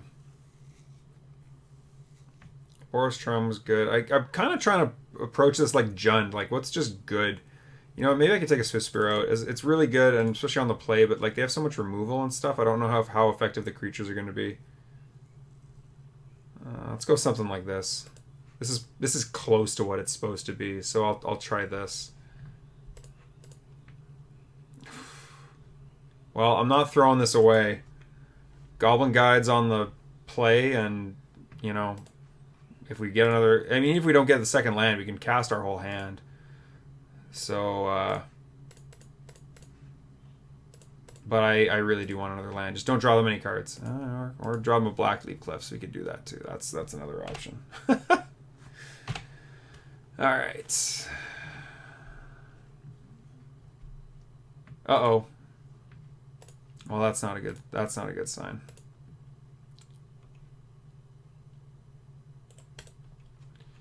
That's not good. Yeah.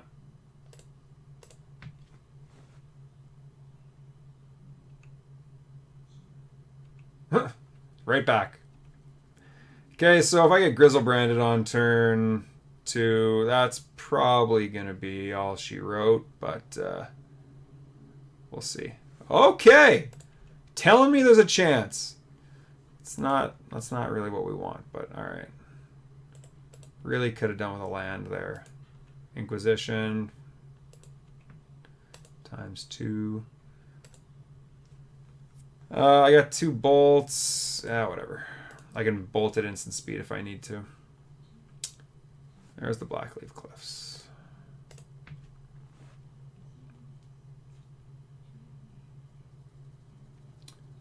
What do you got? Oh, no. Yeah, okay. Yeah, that's a thing. It's okay. Goblin Guides got in what they needed to. Actually, if I just draw a land, I win. How sick would that be? Come on! Come on!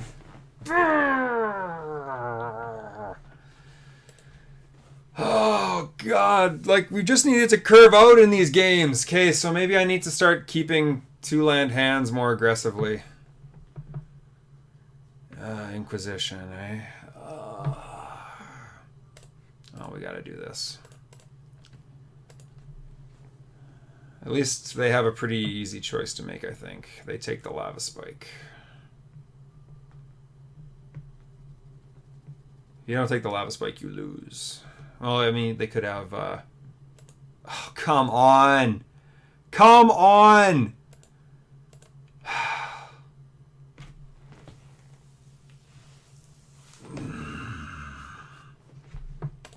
Deck, what are you doing to me?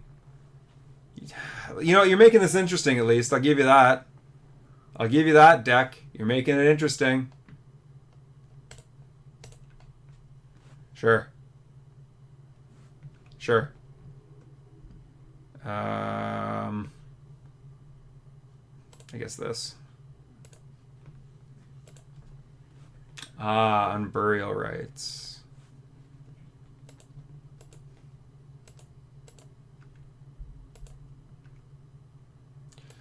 Ooh, interesting. Okay. So how does this work? We Searing Blaze this guy. They go to 5, they go to 2. But then we get to do stuff. And it's non-creature spell, right? Yeah, so I gotta... this is rough. And I even have to get another Sacred Foundry just to make sure that I can cast my spells here.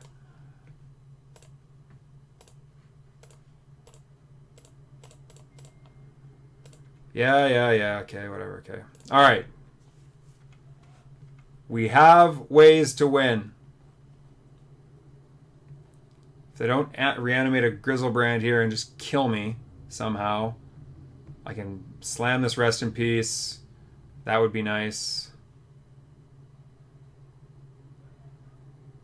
That would make me a lot less worried about a lot of things.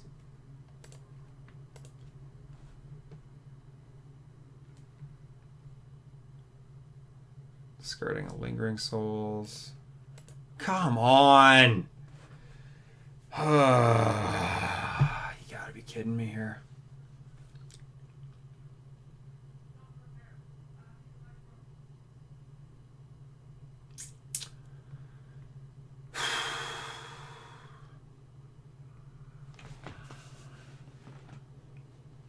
Okay, so how's this gonna work? I really want to get this Rest in Peace out because everything that's in their graveyard is actually really worrying me. They can even do this on Burial Rites now too, can't they? Flashback for 4. Yeah. So yeah, Rest in Peace pretty much has to come down next turn, which sucks because it's gonna put me to 8 and them to 4 off the stupid Camball. The Searing Blood does nothing to kill Camball, which is also bad. It's good against everything else, but I'm about to get rid of the Lingering Souls and all that. So I guess the Searing Blood is what we get rid of. And then, yeah, but this is not good.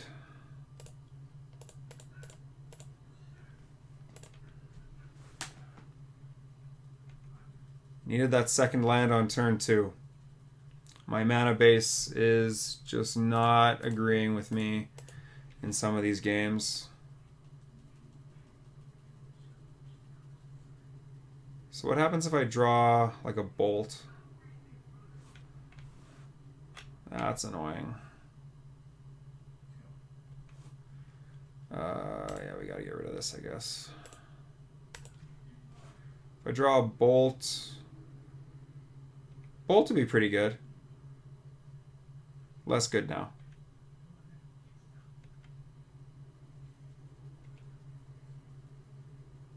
We're so close, but we just can't. We just can't. God.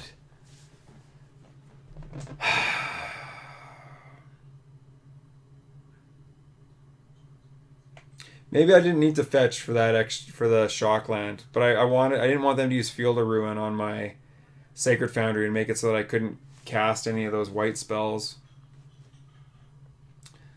Maybe that was the difference. Maybe I needed to be at 6 right now so that I could actually have a chance to cast things. Okay, so how do we win this game? I get attacked by Camball, I go to 2, then I can't cast anything. I play a Swift Spear, Liliana goes down, I get attacked by Camball. I go to 4. Or I go to 2, I don't know, I think, well, I'm just dead if I cast this Boros Charm. So I think I'm pretty much dead no matter what happens here, but let's see if they can make a mistake, maybe.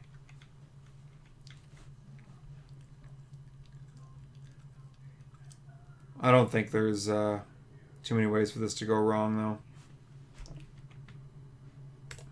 Yeah. Liliana went up, eh? That's interesting.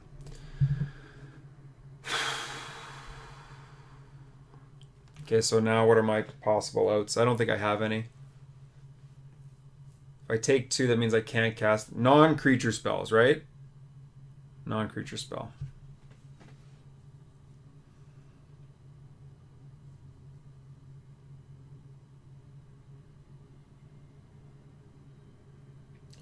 Okay, the only way I have a chance is if I block, I draw a bolt, they Liliana something bad, and I can somehow crawl my way back through top decks. Oh no! That's not a real bolt. It's like the phantasmal image of bolts. Oh god, that's rough.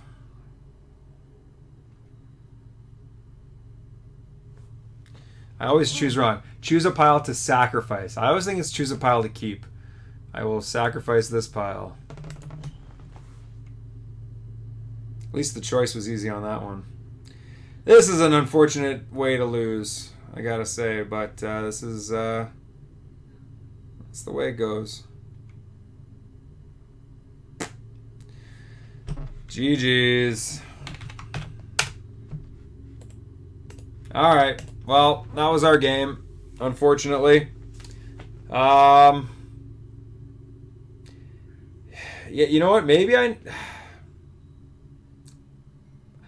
happy going up to 20 lands. I think this game is the games that have been tough have been a good examples why. If you just curve out, you're in great shape. So you know what? Maybe we want to go to like 5. Maybe I want to go to like 3 Sunbaked Canyons and like 2 Fiery Islets or something, because jeez, these one-landers have been the only games that have been tough. And yeah, maybe I need to start mulliganing more aggressively into at least 2 land hands. All the other games where we've had 3 lands, even the game where I had 4 lands, like in round 1, like we just did really well. So yeah, I don't know what's going on, but either way, we're still 3-1. We've already got our prizing, but we're going to try for the 4-1 finish. We're going to try and see what kind of legs Burn still has against, like, all of these graveyard decks. Like, there's so much graveyard hate running around. Why are these people trying to, like, do the broken thing? What are you doing the non-broken thing? Either way. Yeah, this has been Andrew. Day 2 Dryden. I will see you in round 5. All right. Here we go, round 5. This time, I think the first time in this league, we are on the play. Not only are we on the play, we've got 2 land hands, Swift Spear into like Searing Blaze, a whole bunch of other spells, whatever we want to do. We are keeping this hand, and we are going to rock this opponent's socks off. I don't know why I started to say that in such a weird, like, halting tone, but that's what's going to happen. No, when I'm on the play and I get a really good strong hand like this against a fair normal deck, it means I'm going to get run over on turn 2 by Hogak. Sure, Inquisition all you want. I basically have a handful of the same spell because I am 100% going to just smash you for 9 with these lava spikes next turn. It's going to be great. I am very much looking forward to it. Oh, that was also a very good draw. That was also a very good draw. Yeah, what's that? Shields are down. Nope. We are just going to go to town with the Swift Spear. Oh, yeah. Swift Spear. Hey, like me now. Nice. Okay, so not bad. We kind of have expended basically all of our resources so far, though. So, I mean... All right, well... Exchanging resources for... Really? Took the Searing Blaze. Okay. Are you aware that I do not have the ability to cast it for 3 damage? I don't know. But if you want to try to take this Lightning Bolt out of my hand, you're more than welcome to do that too. I do not like your odds. I'm pretty sure there's no split-second discard spell.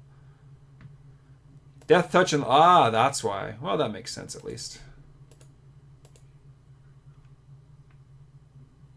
Makes sense why you took the thing, I guess, but I don't think that was the right choice. I think you still want to take the bolt that I can actually cast out of my hand. Okay, so all we gotta do is draw another bolt, and we win.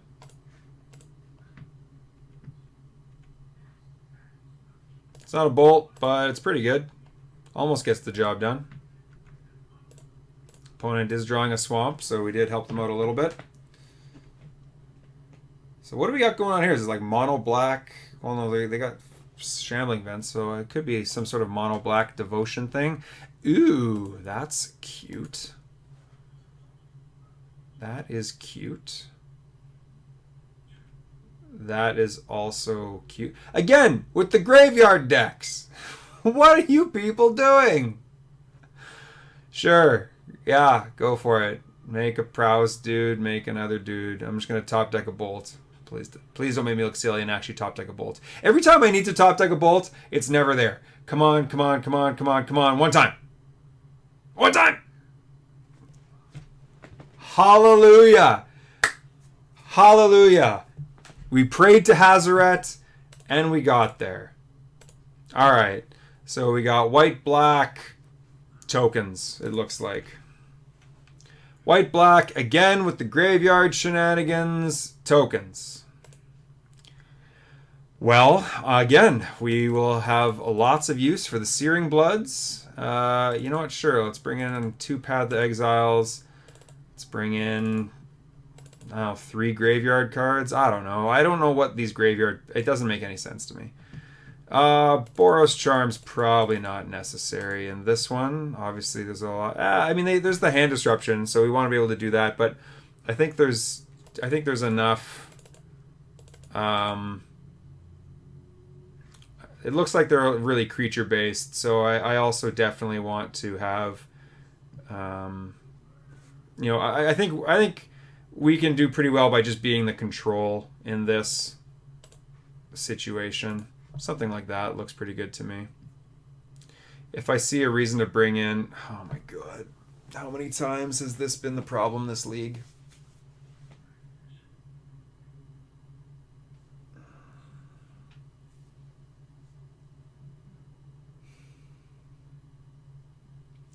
Like, again, all I need is 1 land, and I can pretty much answer anything that I saw in game 1. And a Goblin Guide on turn 1 is still strong. Oh, man, I'm rationalizing this hand, but this has been... Am I just not going to learn? Is this the lesson that I need to learn, that I need to mulligan hands like this? Because this hand is amazing with a second land. Searing Bloods, Searing Blazes, like, everything about this hand is amazing if I get another land. If I don't, it's actually horrible. There's only 2 cards I can cast. This hand only has 2 cards I can cast. If they start with an Inquisition, that there's only 1... I will mulligan this hand.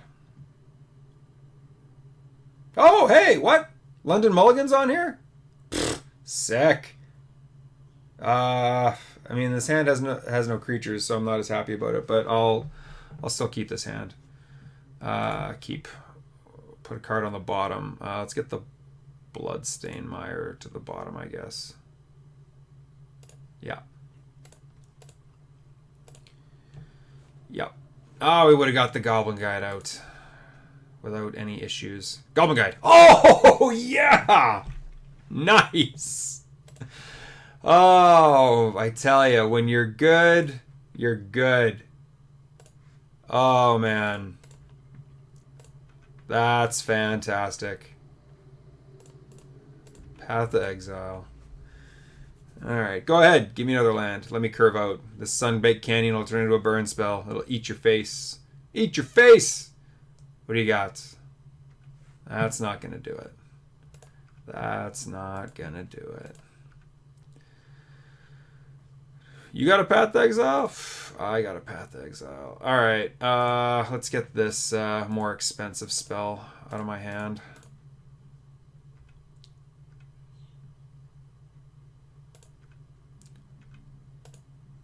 It's a little bit awkward having a bunch of 2-mana spells and stuff, so let's see how this goes.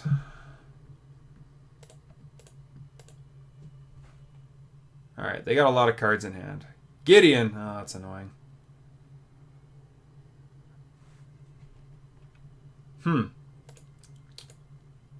Alright. Land.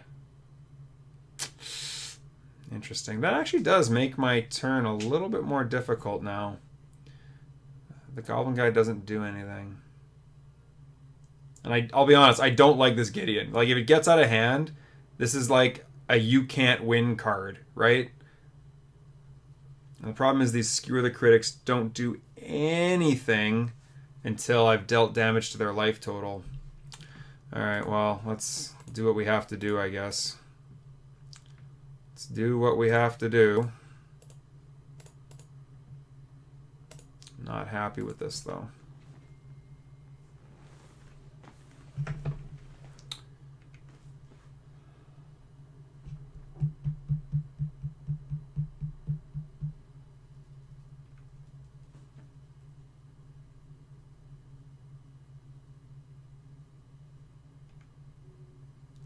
See, and I want to kill that right away.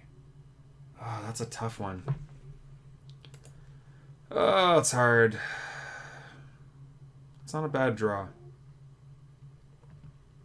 It's not a bad draw.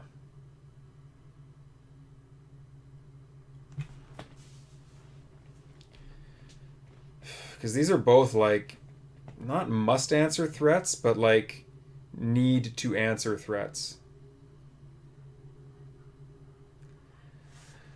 Alright, well, I was hoping to save this for something a little bit more intense, but whatever. You know, if they get a monk, big deal.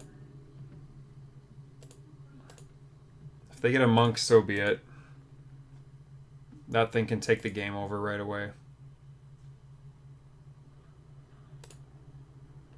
Sure.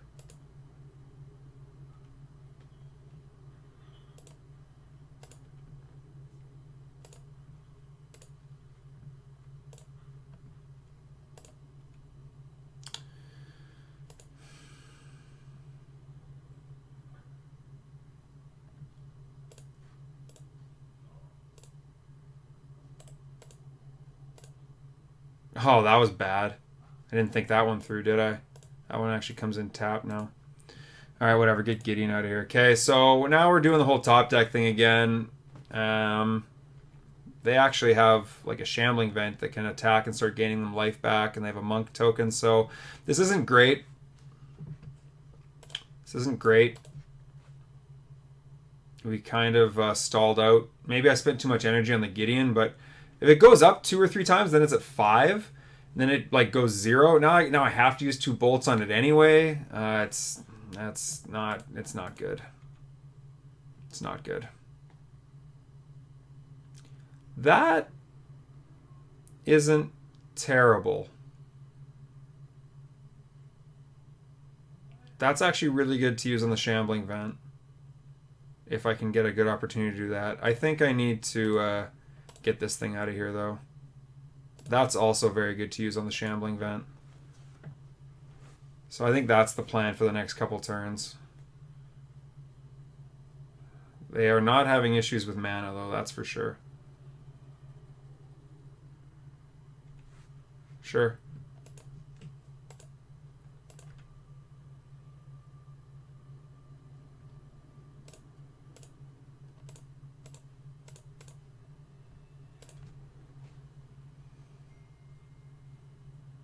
I don't like not pointing damage at their face. I really don't. But I don't know how I'm supposed to race them otherwise. That stupid thing has lifelink.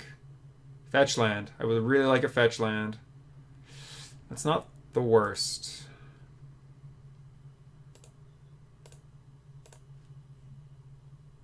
It's weird that I actually want a fetch land. It's not often that happens.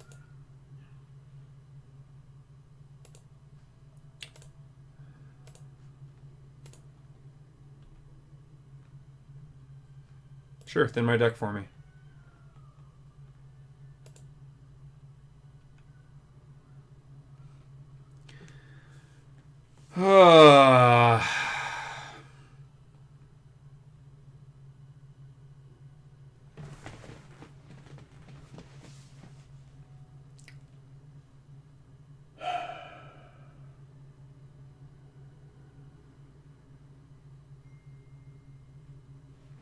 Have I dealt them damage this turn? I don't think I have, eh? No. These Sunbaked Canyons are amazing. I can't believe how good they are. I'll say that, though.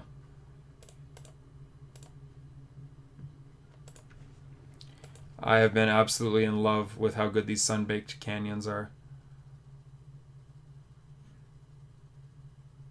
Oh, that's frustrating. That's frustrating.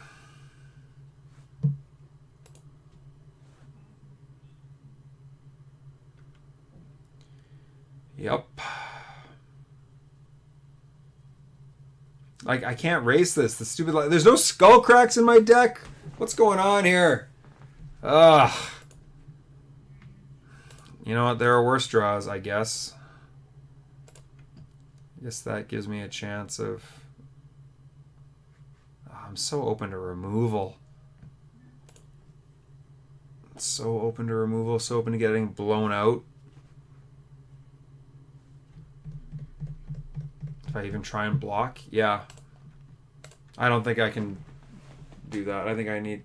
Like, this is a bad trade, but, like, until I can at least, like, maybe bluff that I have a spell. Because, like, they know what's in my hand. So I can't... Like, I can't even bluff anything. If they attack in with the monk, they know that, you know, they're just sending it to its death. Ugh. Yeah, okay, so there we go.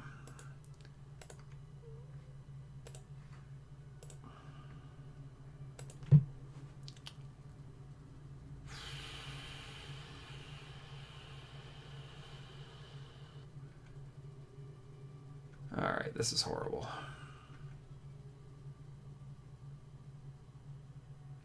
I am not winning this race.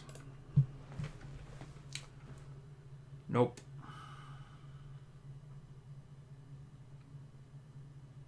How low did I get them before they started to come back from this? Like 8? Something like that?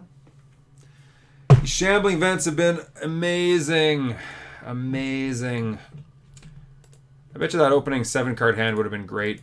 Goblin Guide followed by Goblin Guide. That would have been good. God.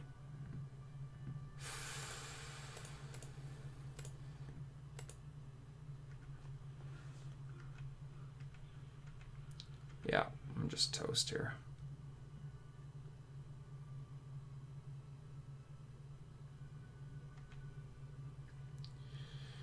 They're gonna go back up to 20 life before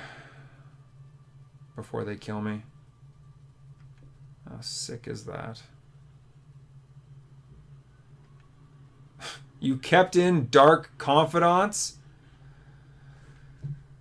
That's just offensive.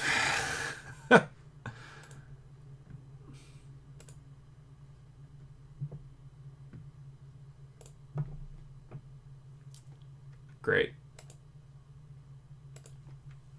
It kept in Dark Confidants on the draw against me. Reveal an Emrakul. Bolt you. That'd be awesome. Not gonna lie. That would be pretty sick. Yes, they got fatal pushes. They got stuff like this. Alright. Okay. Good times. Alright. Good times. Alright. Game 3. Come on! Losing to this ridiculousness. I'll tell you this right now, though. Here, what do I want? I definitely want... Oh, I had them all in. I had all the Searing Bloods and the Searing Blazes in. Well, what the heck. Okay, so... Yeah, I definitely want to... I don't want to bring in more of this stuff, because it looks like they took most of it out. So... What might I want, though? What was... What...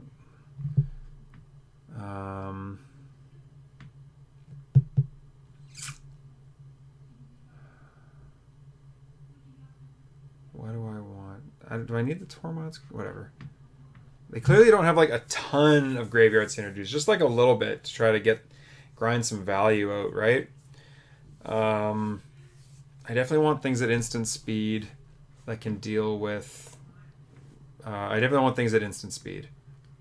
So let's take out Rest in Peace for a path, and then I guess for the most part it's okay. You know what? Let's actually...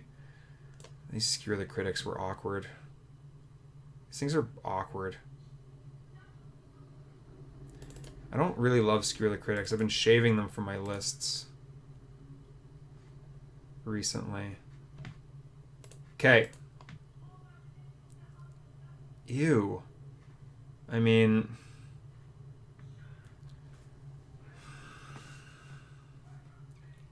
4 lands. 2 of them turn into things. We got...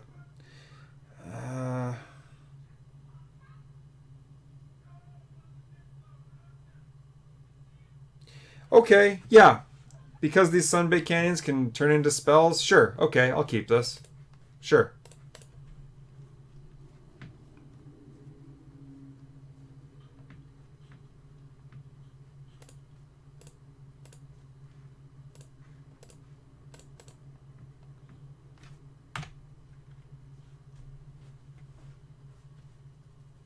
Might not be smart, but...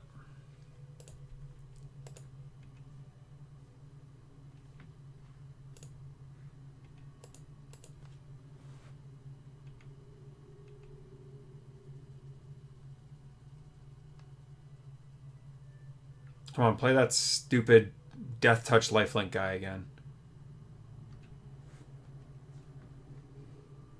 Alright.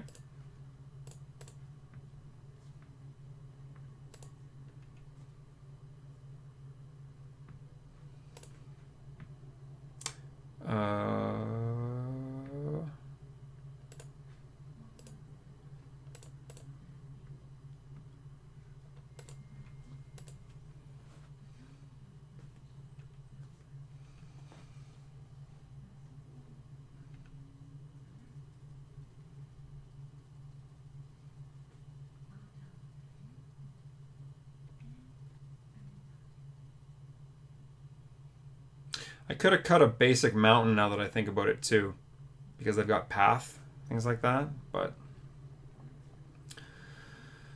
interesting. All right.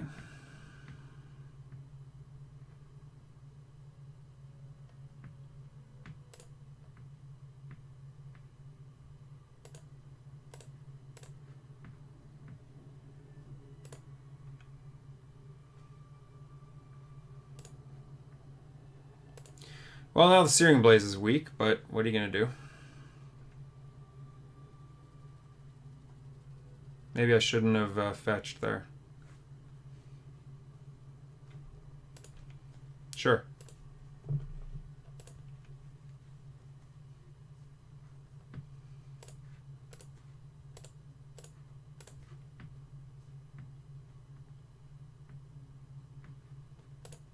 This Monastery Mentor is a threat, but guess what? You're at 7 life and I'm at 22.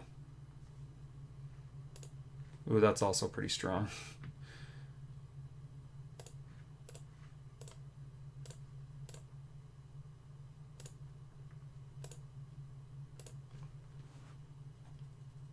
You got a spell to cast?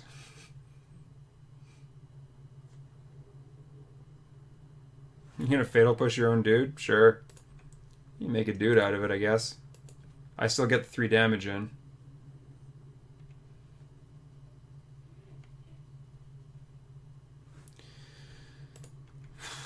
Pass the turn.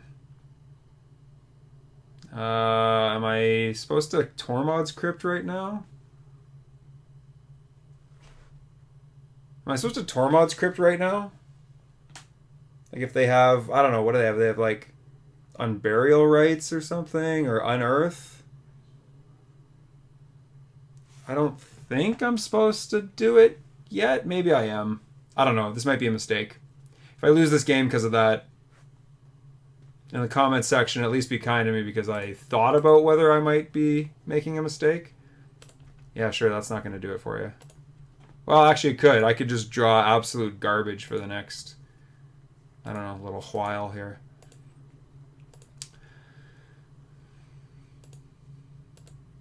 Sure. Sure. Sure.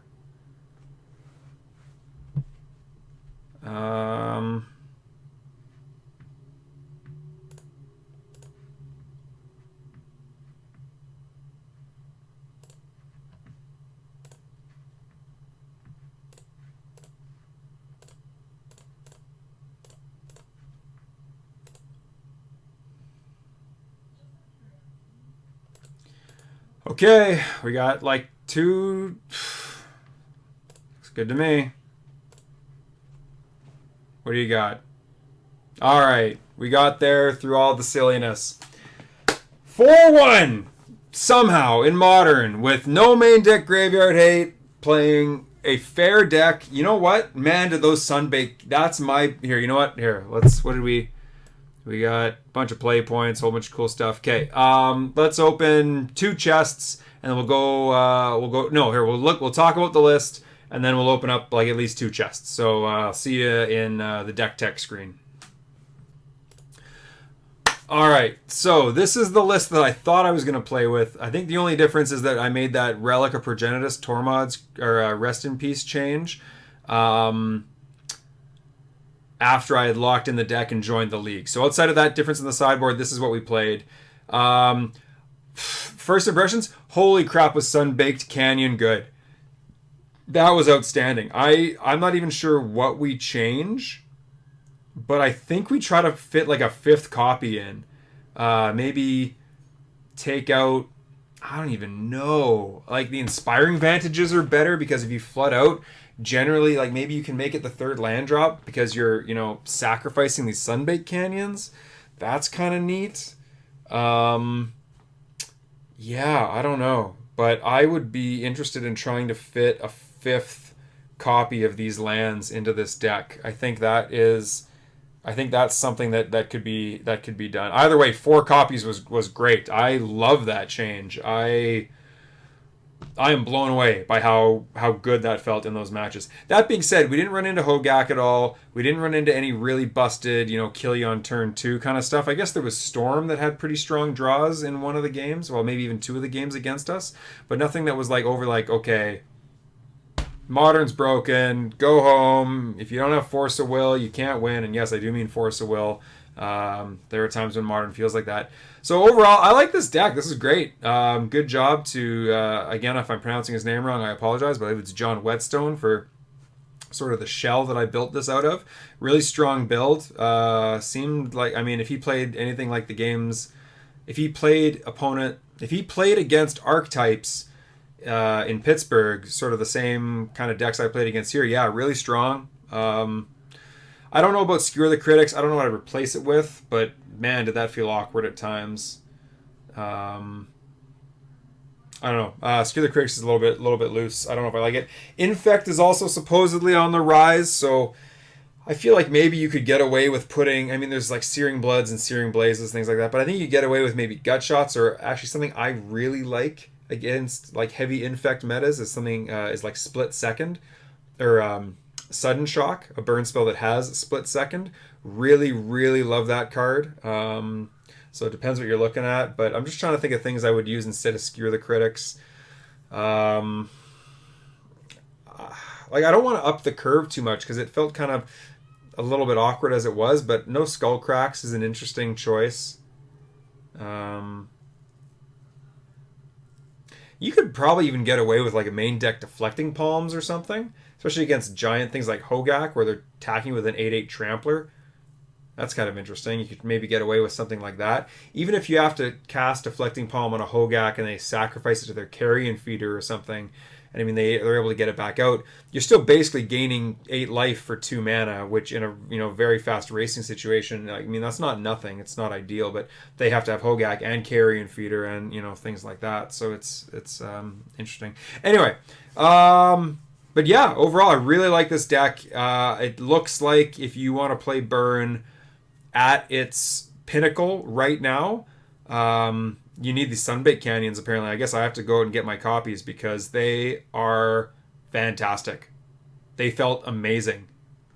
Like, there was that one game, I think I drew 3 extra cards because of them. They're great. And I didn't even take any damage off them, or very little damage off them that game. No, these are fantastic.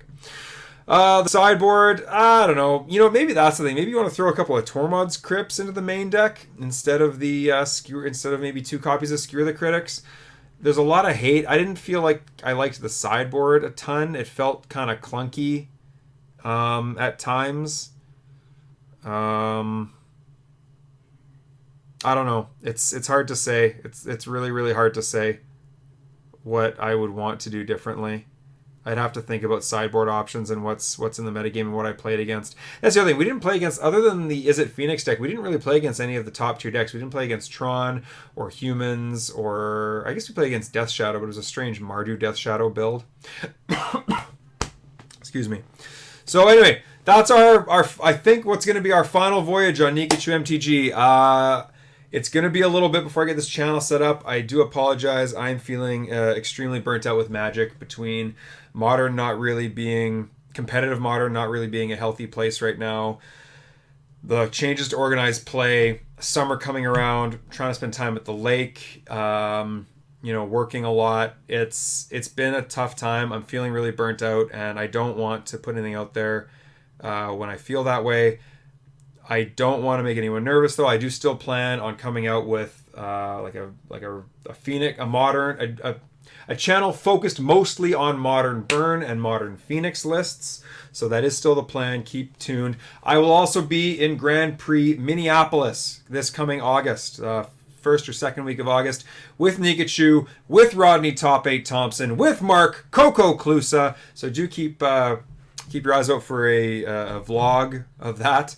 And if you're going to be there, hey, look us up. We're always willing. We're always happy to say hi to people who watch the videos and meet people, because one of my best moments running this channel ever, actually, was when I was at Grand Prix Minneapolis last year, and I ran into some people who watched the channel, and I was feeling really burnt out around that time as well. And it was really, really nice to see the faces of people and hear the voices of people who say they really appreciate the content and they sort of enjoy it. They know, it's sort of a one-way street, right? Everyone who watches this knows me a bit better than I know all of you, of course. So it's really nice to put faces and voices to names or to view numbers, and it really makes, I don't know about every other content creator, but it really gives you the warm fuzzies, So anyway, that's my small little touchy-feely soapbox moment. Other than that, let's get to some treasure chests. That's why we did this, right? We're trying to grind EV. We're trying to be hardcore spikes in this Magic gathering community. Oh, and we even get one of these to open. All right, here, we'll open up the free pack first, see what they give us for just being part of the team. Karn's Bastion. Ooh, that's actually like a new card that might be like somewhat good. That's like by far the best. Normally it's like just a Birds of Paradise thing I've got 8 copies of. Karn's Bastion. I guess this is a promo. Oh, it doesn't look foil though. So I think this is the Karn's Bastion promo. It's 38 cents online. Hey, cool. Thanks for the anyway, man. It looks like a fun card. If you can build around that, that looks like a lot of fun. All right, let's open up at least 2 of these. Let's see what we get. Quest for the Nihil Stone. Again, not Nihil Spellbomb, Nihil Stone. I think that's a whole bunch of nothing. But the play points are pretty good. That's more than I would have got selling them to bots. Oh my god, come on, hurry up. Nihil Stone, thank you. All the way back from World Wake. Worth a whole 2 cents online. $1.75 paper. Alright, let's open up at least one more here. Yawgmoth's Vile Offering. I was going to say, that's a commander card too, isn't it? Man, get these commander cards out of here. I play Modern! Psychosis Crawler. Sure, Commander 2015. They can't be that different. Except it's only available in paper. Yeah, worth pennies. Okay. And I'm assuming Yawgmoth's the same. All right, we'll open up one more, and then I'm out of here. You'll have to watch stupid Merfolk. I'm actually really excited about playing Merfolk again. I might, because I'm a little burnt out, I might play a lot of Merfolk over the next month or so. Commander, doesn't really matter. It's going to be the same thing. Yeah, there's no way Hunted Troll is worth anything. Yeah, it's worth a penny. You know what? What the heck? Let's go out with a blaze of glory here. Are we getting anything neat? Bishop of Binding, Deafening Clarion. These are all standard cards, which, I'd be okay if I played standard. Not dealing Deafening. Oh my god, this is like totally... The wheels are falling off of the bus. The children are screaming. There's death on the bus. Come on. Bishop of Binding. Yeah, these are all just worth pennies. Nothing. I'm just getting the play points. The play points are the most valuable thing in these chests. Last one. Come on. The ultimate chest opening for Burn on Nikachu MTG.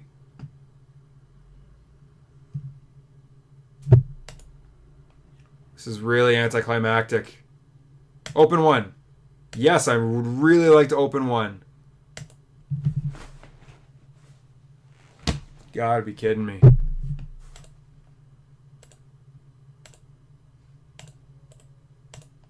Come on. Do it.